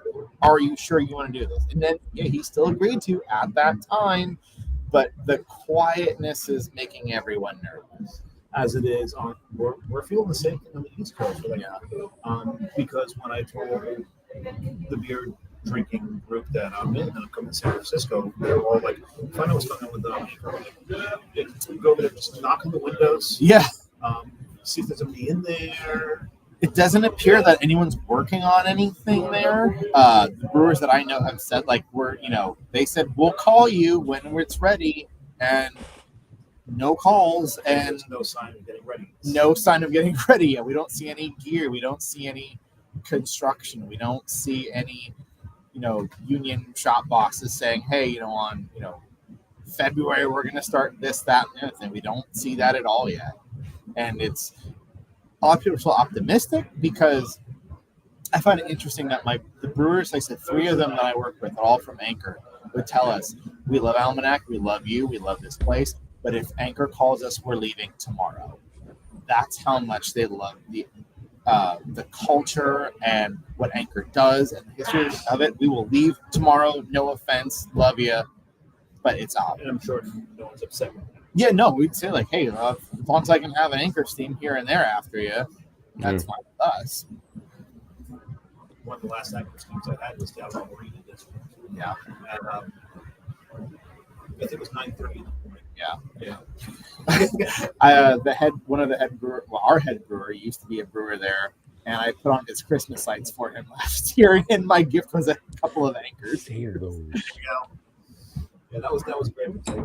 Texted all the people back home that I was drinking an Anchor on tap, and this was after they had closed. They still had some at the Anchor taps. And that's cool. And then finally, one of them realized he's 3 hours behind us, which means it's 9:30. Yep. It's the Marina District. Well, the fun part as well, my wife and I were there on the last night, and the thing is, have you ever been to a bar or a brewery that's going out of business? The employees just don't give a damn about anything. and you go, "Oh, this is a cool shirt. Take it. We don't give a shit. Just take it." Sorry. Oh, so you got? Oh, you're allowed to curse on Okay, this fucking show. take it. We don't care. Get it out of here. There was tin tackers that said like Anchor Brewing, like the official beer of the San Francisco Giants. Like, this is cool. And he was like, "Take one. How many people are with you? You, your wife, your friends? Just take it. We don't give a damn about this." And they served beer until they ran out of CO2, and then they just go, "They can't say we're out of CO2. Everyone, have a good night." Nice. There you go. No. By the way, Brian Boak just commented, just leaving the restaurant, home soon for a beer. Okay, Brian. There you go. Yeah, so that at least is the fullest knowledge I have of the 21A and the Anchor situation here in California. All right. Anything? Any new breweries? Any new breweries? I mean, how new? I mean, What was the last year? Yeah. okay, last year, someone I know who makes the most amazing German styles, classic German styles, opened another location. So he's doing good for himself. He had one in San Francisco, and now he opened one in Berkeley. It's called Olfactory Brewing. I've heard of them. Yeah, he's like a beer nerd's nerd. I love that to death about it. If you want a double decocted Rauch malt, so on and so forth, he's your man. He's the guy you're looking We for. know people like that. That's the guy you're looking for. Oh, hell yeah. Oh, John, what did you? You're taking an obligatory picture there, which means you poured another beer. Yeah, I actually poured two. You missed the other one. I already gave the can away because there was a little bit left in it. I'm getting it back. I'll show you this one, and I'll show you the other one I have. Okay. This is my fourth beer, although in the interest of full disclosure, I didn't have the entire can or entire bottle of my second or the entire can of my third. Yes. This is my fourth. There you go. There, I knew it. I knew it. That is such a damn good beer. For if you didn't know, I forgot what their name Yes. is. Does a blue corn whiskey out of Texas. I can't remember the name. I'm sure someone else. Balcones? Balcones, thank you. Yep. And those barrels are really rare, and they don't Yep. make a lot of that. So we bought one of them, put an enormous stout in it. Help me out here, John. It was like- 11.3. yeah. It was a little bit higher, I think, when we started, and it was delicious. It was like a Boilermaker in a glass. It was just a big, beautiful stout, shot of whiskey, and it was just a whole complete package. Such a good beer. I wish we would do that again. Well, We this don't have is- more Balcones barrels, but we This have. is like cute, perfect. I mean, Yeah, look at that. it's such. I'm so jealous. I think Oh my God, this is so good. yeah, you get a strong. When I would pour that on draft, it's like I feel like I'm just pouring bourbon out of a barrel. Yeah, this is ridiculously Again, good. nothing wrong with that. Love that. Yeah, so Vanessa, if you're still watching, I wish I had another can of this to give you because this is fantastic. Save a little in your can for. There you go. Yeah, that's a great one. But this is it's Texas Blue Corn Whiskey Barrel Stout from 11.3% Imperial Stout aged in blue corn whiskey barrel. So it is it's a Balcones barrel. Yes. That's what you're saying. So there you go, right there. Barrel. So good. Yeah, love So that. good. I've actually, I've had a couple of those bottles over the years. I've bought them. They're it's really good. That blue corn whiskey, that's really really good. And I mean, it's at a great price point too. The whiskey's fantastic for it. You know, it's not from Kentucky, so it can charge less for it, I suppose, right? So, fantastic. All right. Any beer news, industry news, going around in the Greater Bay Area, if you will, California in general. Beer news. Nothing. I mean, well, it's not unfortunately great news. It's a lot of people are struggling. Some people are doing okay. That's kind of the status of it. Yeah, I mean it's pretty much all over too. It's everywhere. Inner Sunset Brewing was a great little brewery, a small brewery in San Francisco. They had to close their doors, unfortunately. That was a shame. But we've noticed as well, I don't know about you guys on the East Coast, tap rooms, especially tap rooms with big patios, seem to be doing well. Yeah. People like the vibe of at least, even if it's not just a patio, but Of a brewery's tap room or a no, that's a tap house. Okay. Yes, I'm sorry. Tap house. Yeah. Did I not? Okay, spoke if I didn't spoke that correctly. You, It's need, the beer's you just fault. need another one to cancel it out. I'm totally Tober, I promise. You're so totally Tober. Yeah, I've only had T Martinis. yeah. Sorry, Ossifer. I'm not No. really opulence fan at all. But we've I'm noticed that, I'm not as thick as you truck I am. the idea of a tap house that's open that allows families in it and not just the three of us is actually a pretty good successful plan so far. And well, Well, let's face it, parents that have people that have kids need a drink. can I go off on a slight piece of news and tangent? Go for it. Okay. Internally, so we at Elmnac, we make our name on saying this space is open for everybody, not just beer nerds, mom, dad, all the kids. We have sandboxes, we have toys, we have coloring sheets. You don't believe me? We hang up our artwork on the wall. That's how much we appreciate. The kids who come here, they're bored with their parents. We want to make sure they're entertained and everyone's taken care I of. love that one's graded. Yes, yeah. That got an A-. I thought that was pretty good. I thought, yeah, that's about it better than I can do. Yeah. We have white wine for someone who's not in the mood for. We have hard kombucha for the gluten intolerant. We have alcohol-free stuff. alcohol. We actually import non-alcoholic beers from Australia because they're the best ones we've had. Yeah, from Australia. Which one is that? Heaps, yes. Heaps normal. We have the golden and we have the hazy IPA. We have sodas here that one of our policies here is we don't allow high fructose corn syrup here. All of our sodas have actual cane sugar. That's great. Love it. Yeah. So that's kind of our shtick and our vibe. Shtick, but it's our code so far. So take that. We were interviewed, our owner and the VP were interviewed by the San Francisco Chronicle. And the idea was, while other breweries are closing, this one's opening another one. What makes you guys popular? What makes you guys successful? We had kind of said, because we do allow other people here. It's not just a dark room that you and I are going to talk about double decoction mashing and cherry smoked malt and, the IBU score. Well, we can. We can do it. We're going to bore everyone to tears if we do. But That's what this show does. It's what we did. that's what this Pretty much, class yeah. is for. That's what this class is for.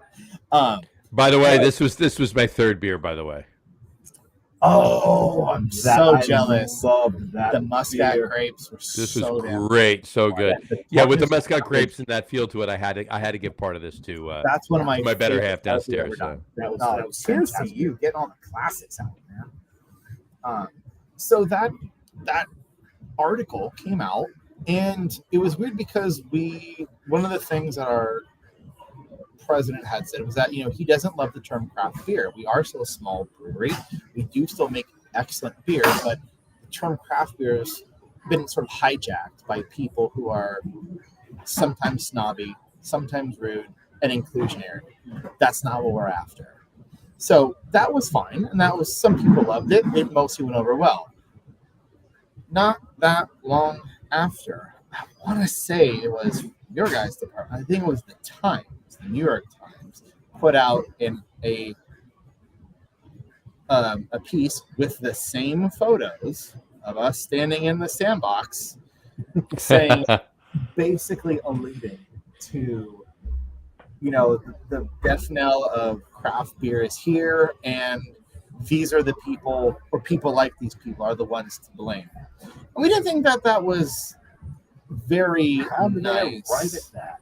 Well, it No, Like, no, that's not good, and that was written by somebody that needs to be flogged. talked Well, the idea to. was like, why are you allowing Waterboarded? so many kids here? Why are you catering to children in what is an adult space? And he said, like, look, if you want to have a brewery or a space that's just for adults and you can make it work for you, God bless you. Go on, have a nice day. But this is what we like to do. This is our ethos in play, in action, and it works for us. And saying that we're the heralding the end of craft beer, I thought was a pretty lousy thing. So that was kind of some little bit of a dirty move. We didn't quite love that. And it wasn't like it was spelled out just that plainly. It was Right. sort of like, oh yeah, look at all these kids here. There's kids everywhere. Blah blah blah blah blah. That's been like a point of contention. Kids, not kids. Yeah. And I get it a little bit. I get it. It's okay for us to have an adult space. But like you said, when you're a parent who needs to have a beer and you want to have your friends and grandma's going to come watch the kids, we're the place to do it. Other places are not, and that's okay. But I think the key there is watching the kids. Yeah. That's where people start to lose it a little bit. That's where true. you get those- Yeah, well, look. We've talked about this ad nauseum, right? I mean, if you go to a brewery where there are parents there paying attention to each other, and the kids are running wild Yeah. and getting into things that they shouldn't be getting into, and maybe it's not a separate tap room, maybe it's in a production space, and they're getting into things they shouldn't be getting into, or even or I've been to one, I won't name the brewery, but I've been to one where they have tables of 8. As well as 4 tops and 2 tops and everything else, but they have tables of 8. There may be like 4 or 5 tables of 8, and there was parents taking up one of the table of 8, and then kids taking up another one of the tables Yeah. of 8. No, you have to regulate no. that. I Come do on. that. That's one of the things we do. We tell them, look, we want you guys to have a great time, but you're going to have to compact this down. Other people need to sit, and you can't have your table, the kids' table, the coloring table, the present table, the cake table. That's not going to happen. Not on a Friday, Saturday, Sunday. And people usually get it. Another thing I stand for, kids should not be sitting at the bar. No, I don't think that's legal. It's not legal.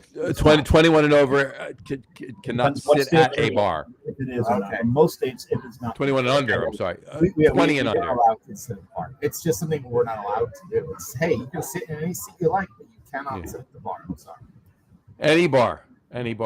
Dave, I mean, at Yeah. bars in the past, I couldn't have anybody sitting, and any kids under 21 could not sit at the bar. They had to sit at a table. Can't do it. Sorry. What do you mean my kid can't sit? Because it's a bar. You Yeah. can sit at a table with your kid. You can't I've sit. only had a handful of those where it's like, but I come here all the time and I love my kid. He's 14. I absolutely get that. You got to kind of handle that thing with very delicate touch, but Mhm. you can sit anywhere you want in this building, but you cannot sit at these 12 seats. That's the only thing I ask. This beer is fantastic. This Texas Blue Corn Whiskey Barrel Stout. So good. It's one of my favorites. So good. I'm looking forward to this. Dave, you had this, Dave, right? You had this one. Oh yeah, no, I absolutely love that beer. That's one of my favorite almanac beers right there. We have the coffee and cigarettes, of course. But Is that a collab that you do with somebody, or is it no? something- That's a bought out. Well, we're doing an almanac show. Yeah, I I want know, to drink yeah. an almanac beer. I'll maybe drink that after the show. Let's But see. I don't know if I want to go. I don't know if I can do that. Tunnel Vision is a really nice collab. Tunnel Vision is a collab we did with our friends at Original Pattern, located also. Was it a song from Foreigner? Ooh, tunnel vision. So the reason we call it Tunnel Vision, the Webster Tunnel connects Oakland to What was this thing on? They're on one end of the tunnel. We're on the other end of the tunnel. So it's Tunnel They Vision. can't hear me, folks. Definitely got to do that. Yes. Let's get that going. It's great. I could just talk while they're talking and nobody will hear me. What? I've been talking the whole time.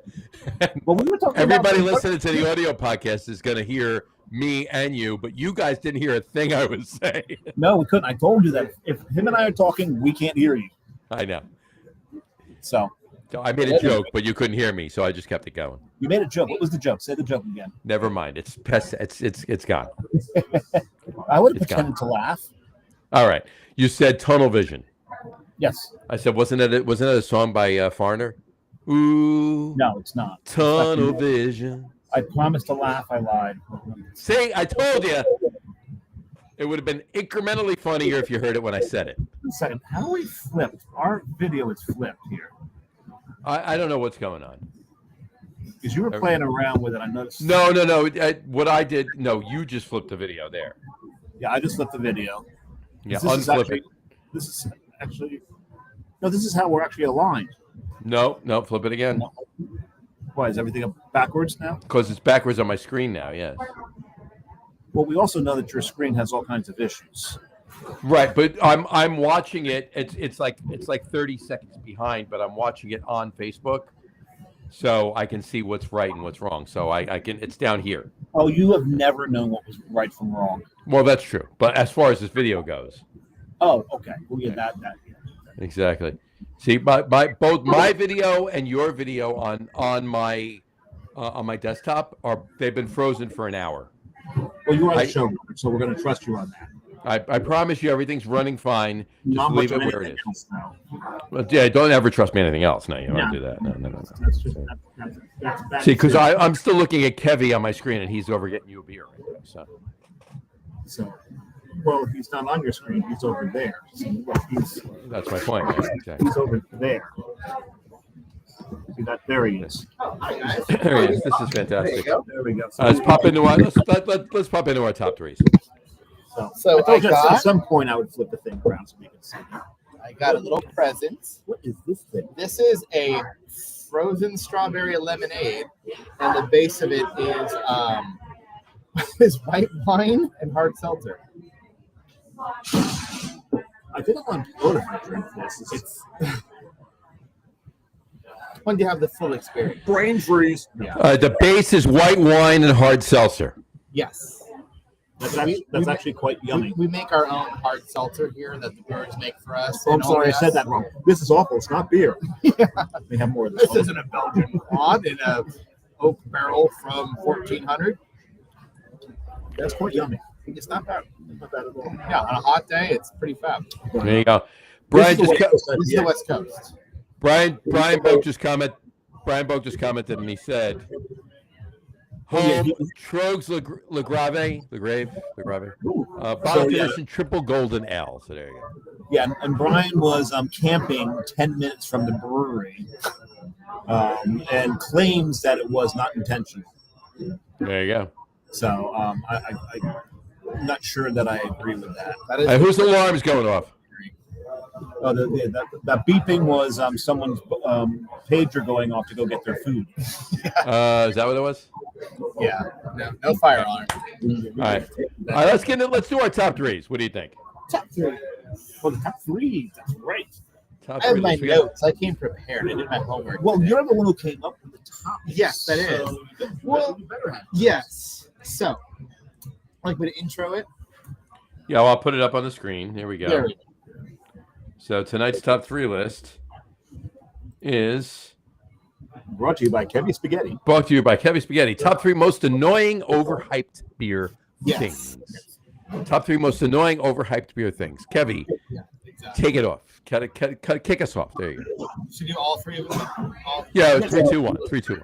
Number three, drum roll. Beers with things that are not beer in them. I'm not Wait, say it again. Beer with things that are not beer in them. I don't Okay. necessarily mean fruits. THCs. When some of those, I've had over the years beers with donuts in the mash or in the boil. I've had beers with Snickers in the boil, and that's going to be great. You're going to love this. Beers with several boxes of General Mills cereal in them. We've had enough. That's dumb. Knock it off. And especially when you're adding one box of Cinnamon Toast Crunch to 200 barrels of wort, you're wasting all of our time. Just have a beer or just add some cinnamon. Thank you very much. The aforementioned brewery that we're talking about, Uh-huh. every now and then we'll get a picture of a palette of either cereal or snack cakes or something like that. And you don't have to tell us who the brewery is. We know who's doing it. Yeah. It's enough. Yeah. I know. As a guy who works in sales, who is a bartender, I love a good gimmick. You got to get people in the door. Don't be stupid, please. I guess that's my short answer. That's number three. Yeah. Number two. Hold on. What about? No, I can't do it. Never mind. I'm not going to show. No, Oh, go ahead. Come on. No, I can't. I can't. come this I'm throwing far. him under the bus. Okay. All right, I'll do this. I won't say the name of the brewery, but what about tons of sherbet in the beer? Right? Yeah, you're in the same neighborhood. Yeah. I zoomed in on it so you wouldn't see anything else around it. Okay. Number two, made up nonsense niche styles that are 98% something else that already exists. By that I mean, uh-oh. Hold on, I got to type that. Made up. Made up niche styles of beer. We invented a new kind of beer. What is it? It's a cold IPA. What's a cold IPA? An IPL. Yeah, thank you. When I started laughing, it's because I do exactly that. It just makes That is like it was. I say that as someone who is all around this cold. You know, like when you're showing a magic trick and you go like, wait, where's the magic? Did I not get it? Did I miss something? Did I not understand it? What happened? They go, no, cold IPAs. It's the new big thing, man. West Coast IPAs, hazy IPAs, and now cold IPAs. And you go, this is just a hoppy lager. It's a dry hop. No. That means you don't understand. You go, no, I understand perfectly. That's, if you guys remember, I don't know if you guys got this on the East Coast, Brut IPAs. Brut IPAs, yeah. Brut IPAs. That was the biggest flash in the pan we had here. That was probably the biggest flash in the pan of any made up style. Yeah, ever. it lasted about a week. Yeah, That 3 days, I think. I say this nicely. Well, it took a week actually lasted a lot longer because the kegs didn't kick that quickly. Fair enough. Well, no, it lasted 3 days because that's why the kegs didn't kick that quickly. Yeah. I am good friends with people at Drake's. I love Drake's Brewing. They're good people. They make decent beers. They make good cakes too. Yeah. For a hot minute, I was like, 2019. They're like, we're all in on Brut IPAs. That's gonna be our core lineup. We're gonna do 1400 Pale Ale. We're gonna do the Amber, and we're gonna do the Brut IPA. We're gonna hammer the market with Brut IPA. Nice. And not just theirs, all of them. Yeah. What a dumb idea, Wilson. We have a high attenuating yeast. I apologize for everyone who's not a brewer. Just the one that makes it drier than usual. And we're going to market it as this new IPA. No, it's not. Stop it. Come up with something unique and then get back to me. That was almost number one. However, Yeah. Number one. Beers over 11%. Congratulations. I'm hammered on a Tuesday. I don't know how I'm going to get home. As he drinks an almanac over 11%. I didn't say that. So, I have some caveats here. New Year's Eve, if I'm showing off at a Christmas party, you can't show up to a Christmas party with a bunch of pale ale or just a normal IPA. You got to bring something exciting and wow the crowd. And that's what those things are great for. You know, they only made 1 pint of this. It's really, really rare. It's really exciting. Shove it in the roadkill. Yes. And and that's fine for those kinds of things. But on a Tuesday, I just need a beer flavored. Not even a beer flavored beer, but just hello, it's Tuesday and I'm drinking a beer over 11%. It is Tuesdays, yeah. So now that leads me into my third part. Johnny, I'm a bartender. You know what happens when I have an 11, 12, 13% beer on draft and some guy comes in and goes, oh, wow, a 12% beer. Come on in, guys. I know that person's going to be a problem that I'm going to have to wheel out. I'm way ahead of you. I get it. I get it. I'm like, hey, can I get a picture of that? Not on your life will I give you a picture of barley wine. Yeah, like last night I had a triple IPA while I was in the pool and I couldn't make dinner. My wife had to do it while I fell asleep on the sofa. So, yep. So that's my 3 overhyped or overrated beer things. There you go. So some awesome list. Brian, by the way, Brian Boak just commented. He said, just looking at motorhomes 1 mile away. 300 football fields worth of RVs, motorhomes, trailers, camper vans. Now, you know how many 300 football fields is? That's about 550 barrels of fermenters. That's 550 barrel fermenters. That's 550 barrels. Sorry. Call back there. It's the 21st Amendment football motorhomes. That's their song. Yeah, I mean, look, I think I have 1 can from last year left of that. You know what I think I'm going to do? Dave, you know what I think I'm going to do? On this year's Holiday Beer Show, I am going to drink my 21st Amendment Fireside Chat. I'm going to drink my Avery Old Jubilation. I'm going to drink my Anchor Christmas Ale. 3 breweries that closed down, you're going to have all. No. Avery's still open, but San Miguel owns them now, and they won't let them But brew Old Jubilee. And they probably won't ever make that beer again. Nope. All right, so my three. All right, Huh? your three. We're up to Dave. Go for it. So my number 3 overhyped trend, pastry stouts.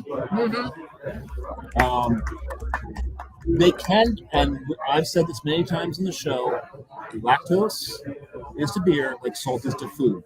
It can enhance it to a point, but when you overuse it, you destroy the whole dish.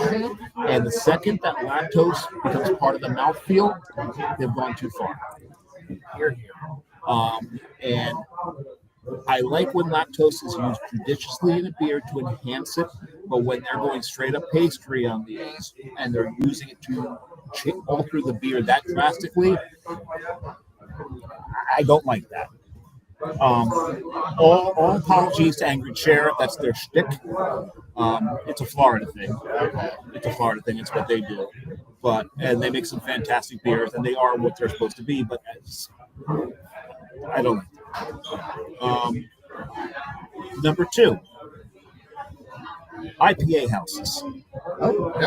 IPA houses, the breweries that have one recipe that they just keep altering the hops on, and everyone just thinks they're the most fantastic thing on the planet. Oh my God, it's amazing how when you replace the Columbus with Chinook, how it changes the whole thing of the 16 friggin' hops that you have in this thing. We went from 74 IBUs to 77. Oh my God. So that's my number 2. My number 3 is, again, also kind of picking an IPAs, but also kind of playing off of something Devin said. And this is these big beers in 16-ounce cans. Okay, when you've got a triple and you're selling in 16-ounce cans, I get it. So your canning line can only handle 16s. Fine, but I'm not going to buy it. And we're kind of picking on your beer here inadvertently. Just one. But that's why I love Revolution Brewing. Their big stouts, their barley wines are in 12s. They have 12s. There's 2 things I love in 12s. Big beers and Pilsner lagers. Okay. Right, the crushers. Yeah. A lot more beers. Yeah, like I'm looking at True right now. Yeah, true. 12. You've got them in 16s, you got them in 12s. Yep. My favorite beer, the beer I drink more than anything else, Carton Boat beer. They come in 12s and 16s. Old snack. Yeah. And especially when you got something hoppy, if you got a 16, as that starts to warm up, it's not as wonderful. I could probably drink 8 12s and 4 16s. Do the math. That's well, no, don't do the math. That's a rule. It doesn't add up, but it adds up. Yeah. But it adds up because when you're drinking 12, it's almost like I'm not going to watch a 6-hour movie. Yeah. Will I binge 8 1-hour episodes or something? Absolutely. Yes, I will. It's the same deal. So it's just these massive beers in 16-ounce cans, and actually you get some beers that are like 8% or more that they've got 24s. Buy bomber bottles. Yeah. Those and all. Yeah, no. So that's kind of a pet peeve of mine. But this is something small. I'm not going to buy a 4-pack of a triple. One of the things I love to tell my customers is like, oh yeah, 3 of the double IPAs. What are you doing after this? I'm going to go to Target and go. No, you're not. No, you're not. You're not going anywhere. Quite honestly. And if you do, God help your credit card. Yeah. Or you should probably call CHP before you go. By the way, this is beautiful. Thank you. This is a beautiful beer. This tunnel vision, John. Yeah. This is a West Coast. This is not a high IBU West Coast. No. It's a very approachable West Coast, but it's got all the earmarks that West Coast. You've got your pine. Feel my hops. Tunnel vision. It's got some hops. Yeah. Unlike your chops. We're There stay you go. light. So don't use too much of the. We use very little of the like caramel malts. we've kind of gone away from that. Maybe slightly on the West Coast. It's just, and our feeling is caramel malt is going to get in the way of clouding up the hops. Absolutely. So we will do something like dextrin malt. Dextrin malt's going to give you some mouthfeel without clouding up the flavor with too much caramel, too much vibe, and too much body to it. So we try to always keep kind of the purity of it. No, this letting the thing hop shine. and this comes in at 7.5. It's drinking with fire. And that is, I know I'm halfway through this. This is dangerous. This should come with a warning label. This is more alcohol than you think it is.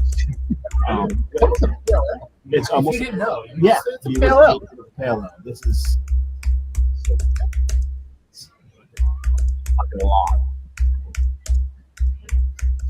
Yeah. John, you're 3. I'm up. You're up. Swing away. All right. My first one is Your number 3. my number 3 is focusing way too much on light shitty lagers. All right. Try now. Some of them are good. Some of them I will give you are actually decent, but putting way too much stock in trying to be macro while being craft. Okay. Like There are some macro clones out there where they've taken cloned macro but made it better. and I'm fine with that. But Like don't our let town, that be- our don't our let- town comes to mind on that. right. right? But don't, what's that? Our town. Our Is it town? this town? This town. This town. No, our This town town. is our town makes great beer in Lancaster. that was It's the this play. town, yeah. Gordon Wilder. Right. But I was in the jazz band in high school and I played the bass during our time. So was I. Yeah. But the no, this town. jazz band, I played the bass too. Oh, And piano. Yeah, I did. I play bass now, no, but this town's like, it's basically PBR. Speak up. Speak up. So this town is like PBR, but it's just clean. But I'm not talking about the breweries that brew one of them well and then brew Right. other things. I'm Well, talking about the ones that just this is what we do. We're a craft brewery, but taste this shitty lager that we're putting out there. You know, they want to compete with AB and they want to compete with Coors and Miller and everything else, but they want to be craft. They want to remain craft, but they want to put out these. You know, I won't say the name of it. But there's a brewery. There's a brewery in the Western United States, and it's not California. I'll say that, right? But it's out west, Rocky area, right? I'm very That excited. that they're putting out. I'm not even kidding when I say this, and I won't say the name of it, but they're putting out these light lagers, all right, that they're trying to compete on the forefront of at the front of the macro lagers, right? They're putting them out. 12 packs are costing $8.99 retail. Okay, and they are putting out there through their marketing a QR code where if you scan it with and upload a receipt, you're going to get $5 back. So you're getting 12 fucking cans of a light lager for $3.99. Right? Wait, hang on. You and I have been in this. That math doesn't math. No, it doesn't. It doesn't. But they're doing it. It's done. I will off the air. I will say I don't throw anybody under the bus. You have to tell us when we. I will tell you off the air what it is. You got a lot of stuff to tell us when we jump off. Anyway, There's 2 right there. So You should just fly here and be a lot faster. I should probably it'll be quicker, right? Yeah. you should have come. All right, that's my number 3. My number 2, kind of along the lines of Dave's number 3, but not pastry sours. Pastry sours. Lisa. Sours. Pastry sours. Throwing literally buckets of lactose in kettle sours, basically. All right. When I pour a sour into a glass, and there's more shit left on the inside of the glass than I drank, there's something wrong with that beer. Milkshakes need to go away. Milkshake sours.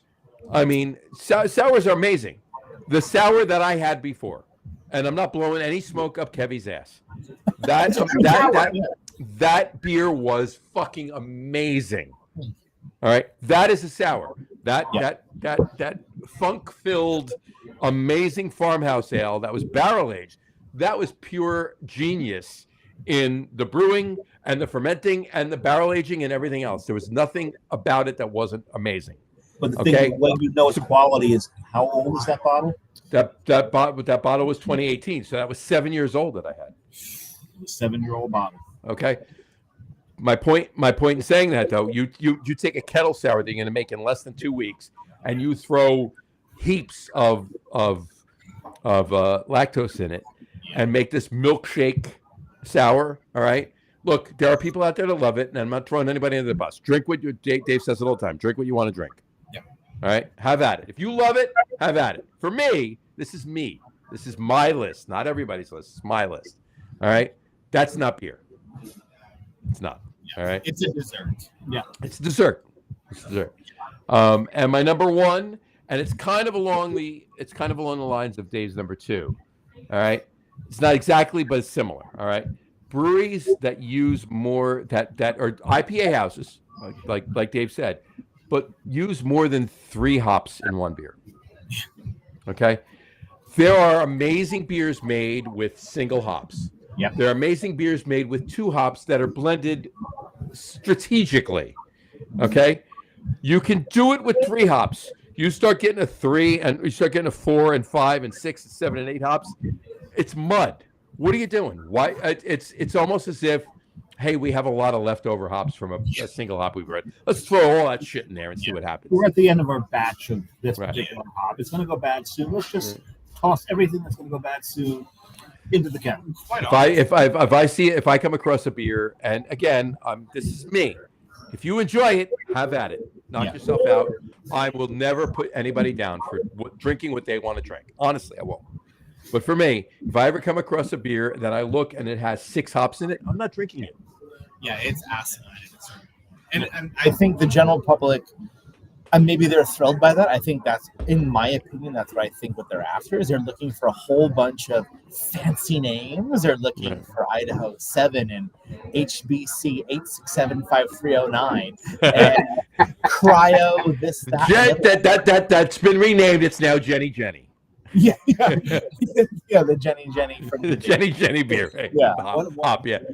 One of John's bucket list item, one of his wishes is one of the experimental hops that he gets to name. I want to name one of the HBC experimental hops. I want to. So I can say someday that this has a bit of Mosaic, some Cryo Citra, and some Jersey Johnny HBC. Done. There Exactly. we go. Yeah. That's- Okay. Sure. I mean, I know. Oh, but just to piggyback off that, there's so many places that add 6 hops, and sometimes if you're a big beer dweeb like us, you get to meet them, and you go, how much Nectaron was in that? We added 12 ounces. I had a handful left. And I threw it. I waved the box that the salesman gave me over the kettle. Yeah, I didn't that's think it. so. That's it. I'm not even kidding. I've actually had a hop list and I've talked to somebody. Yeah, not even kidding this. I've had somebody tell me that they had a 1 ounce sample packet and they put it in and they listed that hop on a damn hop bill.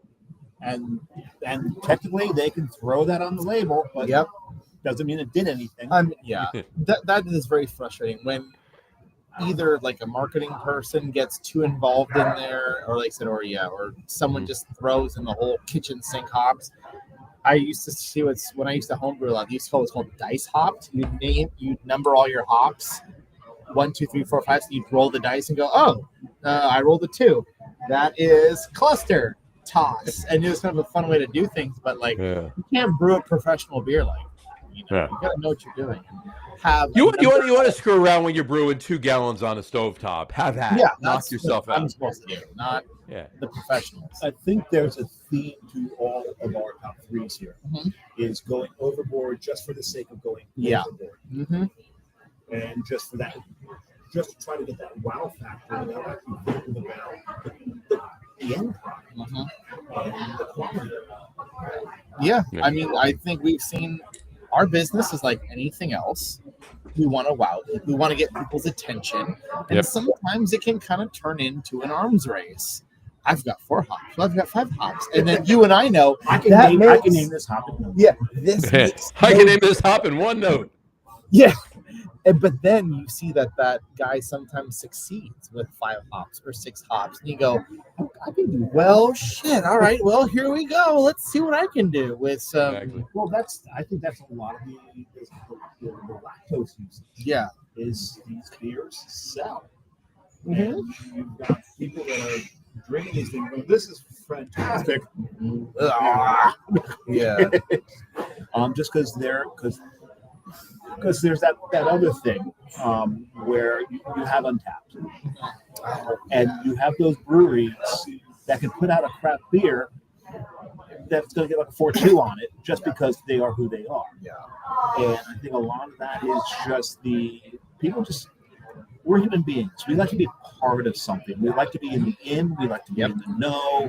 And if we take something that everybody else is just crazy about, and if it's crap, and we say it's crap, they're like, oh, you're just a hater. Yeah. Yeah. So it's rough.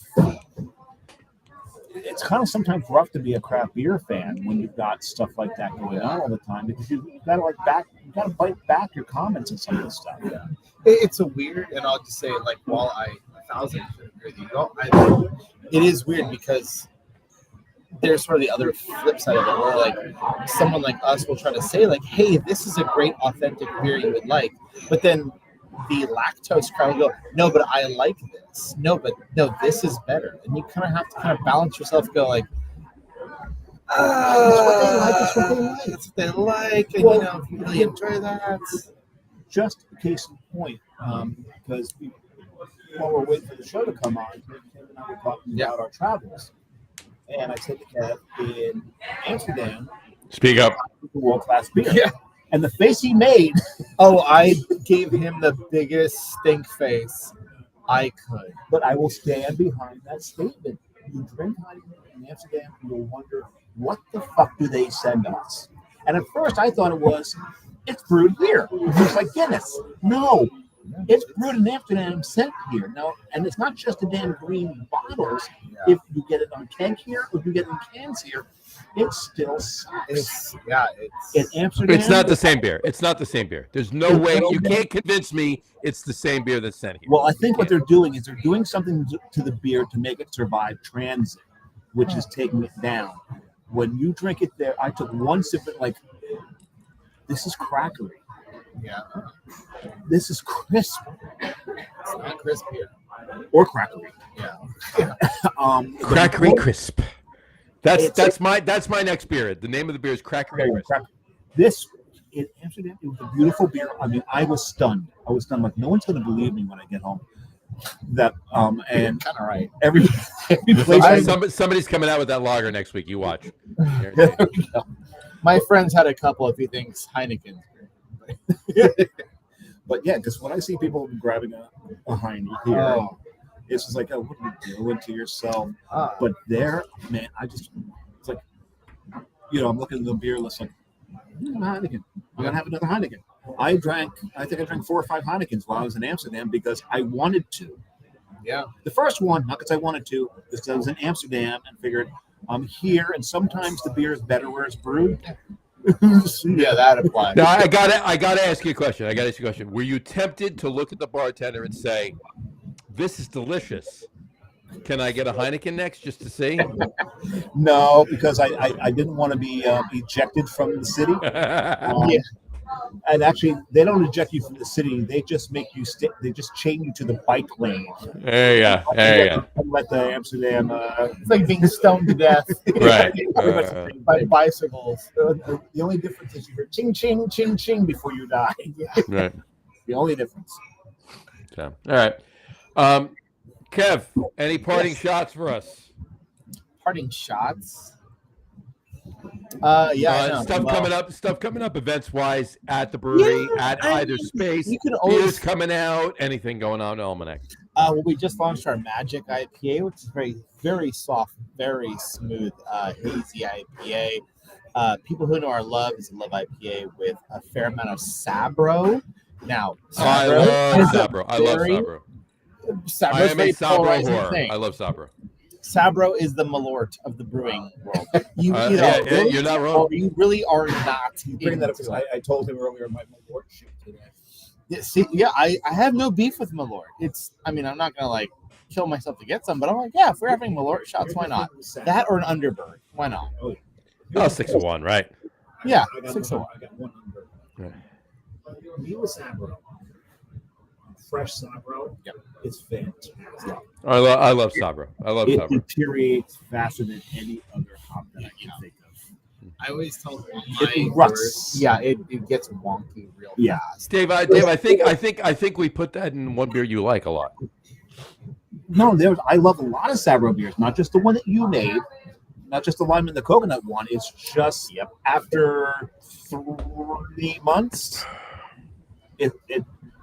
most Sabro beers become undrinkable after 3 months. No, that's again why we have the Motueka in it. So after 3 months, you just have a lime IPA. Bomb. Lime bomb. Which in summer I'm okay with. Not a bad. But thing don't to- drink it after 6 months because then you have a cardboard IPA. But But we do have something fun coming up in Almanac. In December, we are having the very first Almanac Tree Lot really, Which one does it happen? at Alameda, the bigger one. I have no room in the world for. I'd have 2 trees and have a great day. No, so we're taking the eastern portion of our beer garden in Alameda and we're turning it into a tree lot. Now we were able to buy Christmas trees at a very affordable price. Wow, We buy nice. directly from Oregon. And the fun part is, so we couple. They're even kicking their trees out.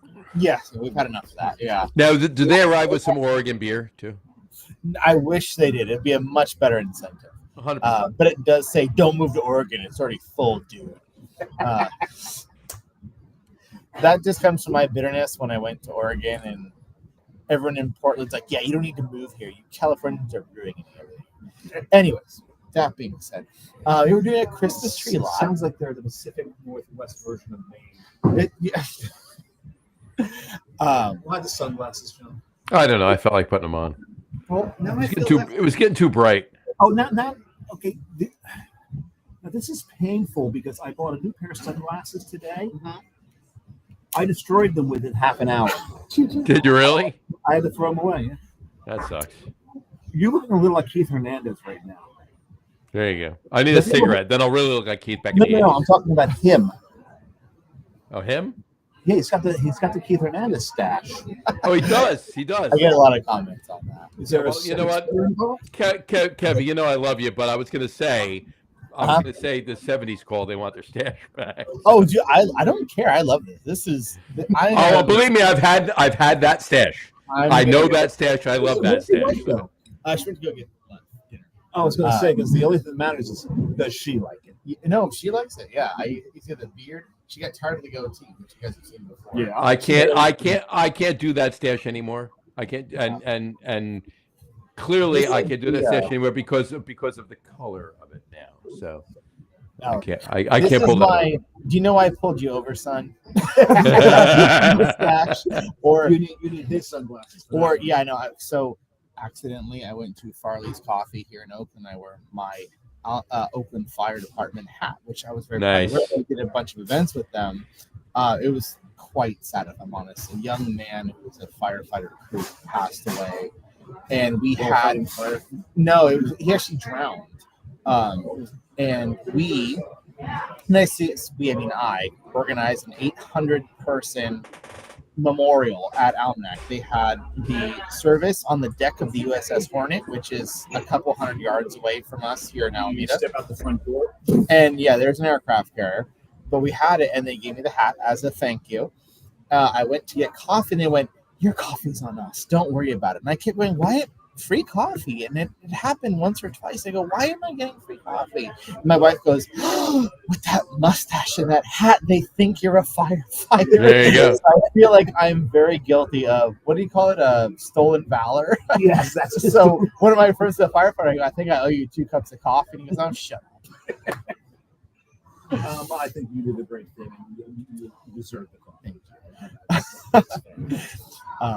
But we're doing the really quick. We're doing the Almanac Christmas tree lot. We bought the trees for a very good price, and we are good friends with the people at the Alameda Food Bank. Alameda Food Bank shares a wall basically with us. Alameda Food Bank says anyone who needs help, who is hungry, is welcome to come. I want to pull that up really quick right there. Yeah, there you go. Yep. That's John. It's a firefighter. Young firefighter. Really? Yeah, without any facial hair. Yeah. I have no pictures of me when I was a firefighter. Because that was a very long time ago. It was before cameras. It was before cameras. There you go. Yeah. Then you put the camera over the head with a sheet, and you had to stand really still for about 45 minutes. There you go. Yeah. Hold on while I draw you. The helmets were all leather. But we do work with the Alameda Food Bank, and the cool thing about the food bank is when you require food that you cannot afford, it's usually just a bag that's handed to you on the street. What they've basically done is taken a warehouse and created a grocery store for people who are in need. That's cool. That's cool. And you take a cart like you normally do, go get as you please, and then they'll check you out like you normally do, and the things that you and your family need are provided for you free of cost. We are a little bit weird right now, because we're very, very proud to work with those guys. So what they've done is they've taken a couple of their volunteers who are going to work our Christmas tree lot, and of course, they take it to your car, they tie it up for you, they cut the end off, and then they go, do you mind? But all the proceeds are going to go to the Alameda Food Bank. Oh, That's great. That's great. That's great. Very, very proud to be part of that. That's one of my favorite things about the craft breweries. Is all craft breweries. I can't say all, but the vast majority of them they do things like this. Yeah, they're all craft breweries are part of their community, and they tend to be some of the more caring businesses. That has never struck me more than now, and even before. One of my favorite memories is Anchor. Let's talk about Anchor. It was 2 days before Christmas, and they didn't have Whirlflock, which, if you didn't know anything about brewing, Whirlflock is something you add to make make it settle, help you get a clear beer at the end of the boil. Like Irish moss is used in Irish flock moss is another version of it, or it's they add things to it. But yes, Anchor had no Whirlflock or / Irish moss, and they came to us 2 days before Christmas and go, can we borrow some Irish moss? No one else, some more, please. Yeah, no one would set them up, on December the 22nd. But even though they're a competitor, here's some for you. Here you go. And then they're not dumb. They go, and then we'll remember that for the next time when you need something. And that sense of community, not just within others, but even within ourselves, is so weird. To help your competitor is kind of a weird thing to do. Look, everybody, that's the craft beer industry thing. It is. It really is. We've given hops, we've given grain, we've given cleaning supplies to other breweries, and the same came back to us too. We've done the same thing. So during the hop shortage, this is the thing. That's the thing that the people that don't do it are the outliers in the craft beer industry. Anyway, continue, Dave. Sorry. Remember Jim Cook during the hop shortage. That drastic hop shortage. He supplied hops to all the local craft breweries in the Boston area. And the only charge was what he paid for. That was it. It's something else for people. If anyone doesn't know, by the way, when you go to buy hops, I should say, they say, "Who are you? How much are you buying from me?" And if you're a small Dave's brewery, talking about this guy right here. Oh yeah! Wow, good for you. They'll tell you, he can do this all day. Yeah, that's Hold on, no. The only reason I put that up is because that's part of what I need to tell you later. Believe it or not. Okay. But I'll tell you about when I met the guy from Brooklyn Beer and the Oxford Companion Beer later. That was wild. But when you go to buy hops, they'll tell you, who are you? Are you a big buyer of ours or a small buyer? And if you're a small buyer and there's some, what you want is not there, you don't rank. I'm sorry, you just don't rank. If you're a big brewery that buys a lot of hops, like Sam Adams, they'll be more than happy to help you, get whatever it is you want. Was this the guy from Brooklyn Brewery that you were talking about? Yes, I have a photo with the same thing. Yeah. So, anyways, I only did it because Dave said what he said. Anyway, so. I was trying to be a good boy at the San Francisco opening beer week, and I had written. Oh, check Garrett's marks all over on that, my please. hands Of course, how he many is. beers I had, and I was trying to be a good boy. I wanted to be really nice to him, and I said, I'm really shy to meet him. But someone said, no, you got to come over and meet Kevin, and I shook his hand. He goes, why are there 22 check marks on your hand? I go, that's how many beers I've had. Sorry about that. I'll tell you when we sign off. I'll tell you a story about Garrett too. But again, Sure. Yeah. it's not my story. It's my story, but it's about you'll hear it then. Well, I think I think we're done. I think so. What'd you say? I said I think we're done. What? Yeah. That's kind of why I said that before. Look around because I'm not pee. So, you know what, I had about 6 or 7 Kevin, Dr. Peppers. Kevin, Yes, sir. What beers? At least tell us this. What beers are? What's on the docket for? Obviously, we talked about the 2 locations and everything else. We talked about the tree farm and everything else. What beers are coming out for Almanac What beers are coming out? that you're aware of, anyway, in the But near future? that's the thing. So the brewers are very We're good at allowed like to talk just doing what they're the brewers are allowed to kind of just do what they want to do, which is kind of Which is fantastic, actually. which I love about us. Our head brewer, they just say, "What do you want? Put it on paper. What can you get? And then do it. And then if it's not outrageously expensive, sometimes it is. Go ahead and go When for you it. finish that up, I'm going to take bio break. Please do. I can't believe you haven't taken a bio break yet, to be honest. No, I'm somehow okay. I don't know. I got like the reverse camel thing going on. One thing we do every year is called Bunny Hill. It's a really lovely. It sounds weird. We call it a winter IPA, which sounds weird. No, it's not. No, it's not. It's got a very light amount of Sabro. It actually has a fair dose of cashmere. Nice. Lower ABV. I want to say it's like 5.5 or something like that. And it is always just does really, really well for us. People love that beer. It's just if you still want something with some hop, some lightness, a little bit of juiciness. And I like to tell people all the time, they say, what does cashmere taste? I go, what is cashmere? Soft. It's just there. Cashmere is just there. It just softens everything. It makes everything. or like okay.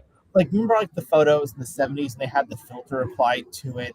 It just made everything softer. It doesn't have any particular notes. And then they have it and they go, oh, you're right. It just kind of smooths and makes everything very round and very smooth. So Bunny Hill is a great one we're going to do. I'm very pleased with that one. We love to do collabs. Like I said, all of our neighbors, we're really good friends with everybody. We do what we call our block party series.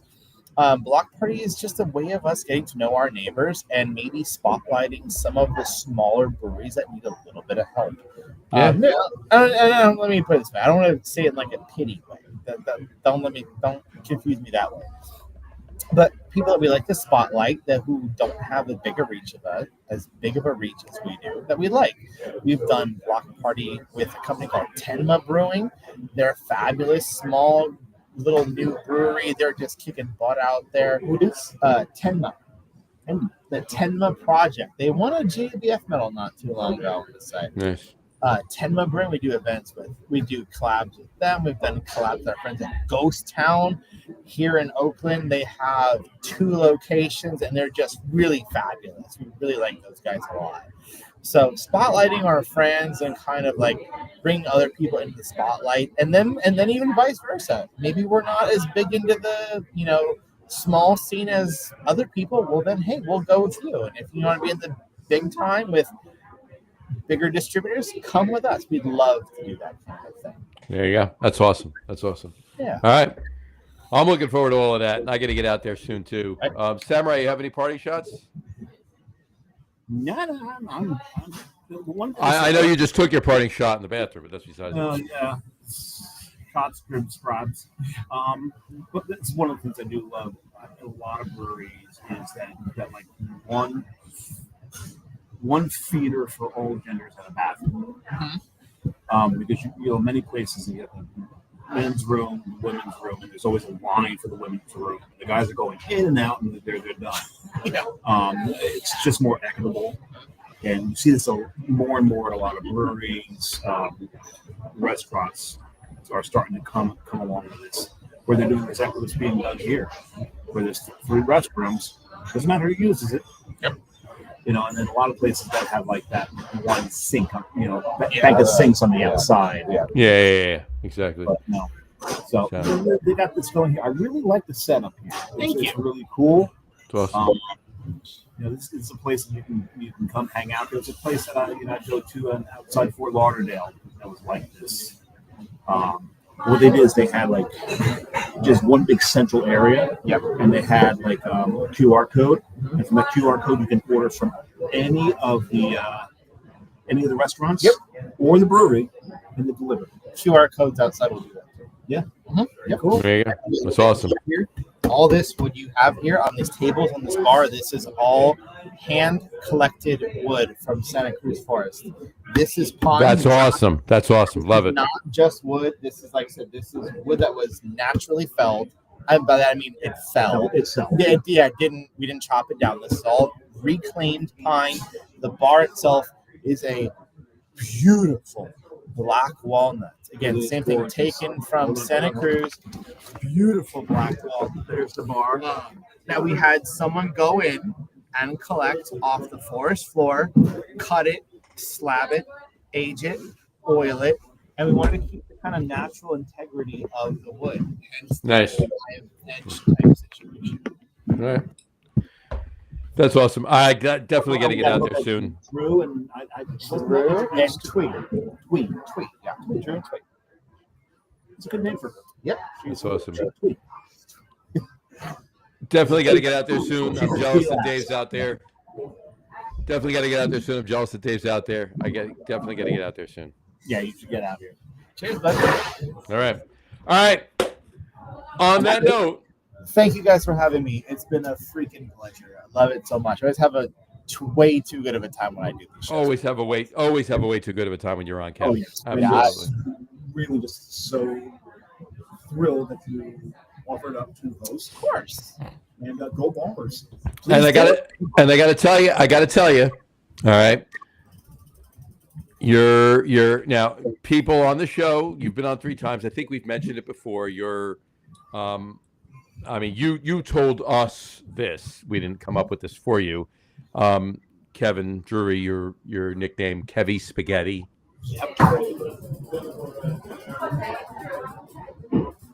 Did you freeze? Yep. Are you okay? Me? Yeah. Can you hear me now? Yeah, we can hear you. Yeah. Did you hear what I said? No, Kevin Spaghetti, absolutely. Kevy Spaghetti. Okay, yeah. Yeah. Oh, yeah. So But then you All stopped talking. I waited for your response. That's what I Oh, meant. no, We It's thought a- you were stroking. it's Sorry. it's a badge I wear with pride as an Kevin Italian Spaghetti, right? American. I'm So very here's the proud of thing. that. So here's the thing. I do every other week. I do a sports podcast, right? Uh-huh. And one of the 2 gentlemen I do the sports podcast with, his name is Pete Minetti, and his nickname when he was a kid was Spaghetti Minetti. All right.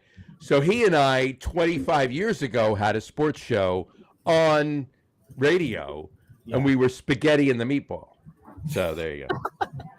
See, that's really weird because I was a radio DJ for 10 years and then a producer as well. So here we are. It's funny because we got 3 disc jockeys. Really? Oh, gosh. I was a college. Well, yeah, we're all, the three of us are DJs from a former life. There you go. Yep. Mm-hmm. All And right. then All when right. someone says, "Who will announce, the new beer?" I go, "I'll do it on the microphone." I will do it. I got it. There you I go. got it. And you put on your big voice and you put your pen in your mouth and you practice stretching out the jaw. Oh Give yeah. me the two turntables. There you go. Anyway. All right. So on that note, though, stick around because we'll The talk. third I got a time. few things to tell you about too. Yes. So hang around. On that note, we'll wrap up the show for today. We want to thank everybody for watching. And for those of you who just listened to the audio podcast, thank you for listening. Don't forget to visit our website, www.logroom.com. That's LAGERROOM.com. And please remember, like us and follow us on all of our social media, Facebook, Twitter, Instagram, and of course, our YouTube channel. All of them are at The Logger Room. Remember, we go live with the video podcast on Facebook, YouTube, X, and Twitch every Tuesday night around 6:30 p.m. Eastern Time, even though it was an hour later tonight. And for those of you who just want to listen to the audio podcast, You can do so on our audio host Spreaker, as well as iHeartRadio, Apple Podcasts, Spotify, Odyssey, Audible, Spotify. Did I say Spotify? Spotify. That's a new one. I got to come up with that. Spotify, Odyssey, Audible, Pandora, Amazon Music, iTunes Music, YouTube Music, TuneIn, Podcast Addict, Castbox, Deezer, Podchaser, Listen Notes. Pretty much anywhere you can find an audio podcast, you will find the Log Room Guys Craft Beer Podcast. And if you haven't done so already, please subscribe to one of those feeds, and you will never miss a show. Again, thanks for following along with us. Have a great rest of your week. Have a wonderful weekend. Kevy, once again, thanks for coming on the show with us. Thanks, really guys. appreciate you Love always coming on the show with us. I don't have the pad and the highlighter, so Don't worry about it. My rating for you today, 550. Oh my God. Done. I appreciate that one. There you go. Hey, You know what time There it is you on the page? Let's go. There you go. Kevy, thanks for coming on. Appreciate it. Love everything Almanac's doing. Keep it up. 100%. He's here waiting for you, by the way. Yeah, got to get out there. But definitely keep that up. And we will have a great rest of your week. Have a wonderful weekend. Drink a lot of beer, but drink responsibly. And we will talk to you next week, folks, where we will have Dave's favorite podcast of the year. shoot me now. We'll It's the talk. pumpkin show. It's the pumpkin show. There you go. All right. Take care, folks. Talk to you next week. Cheers.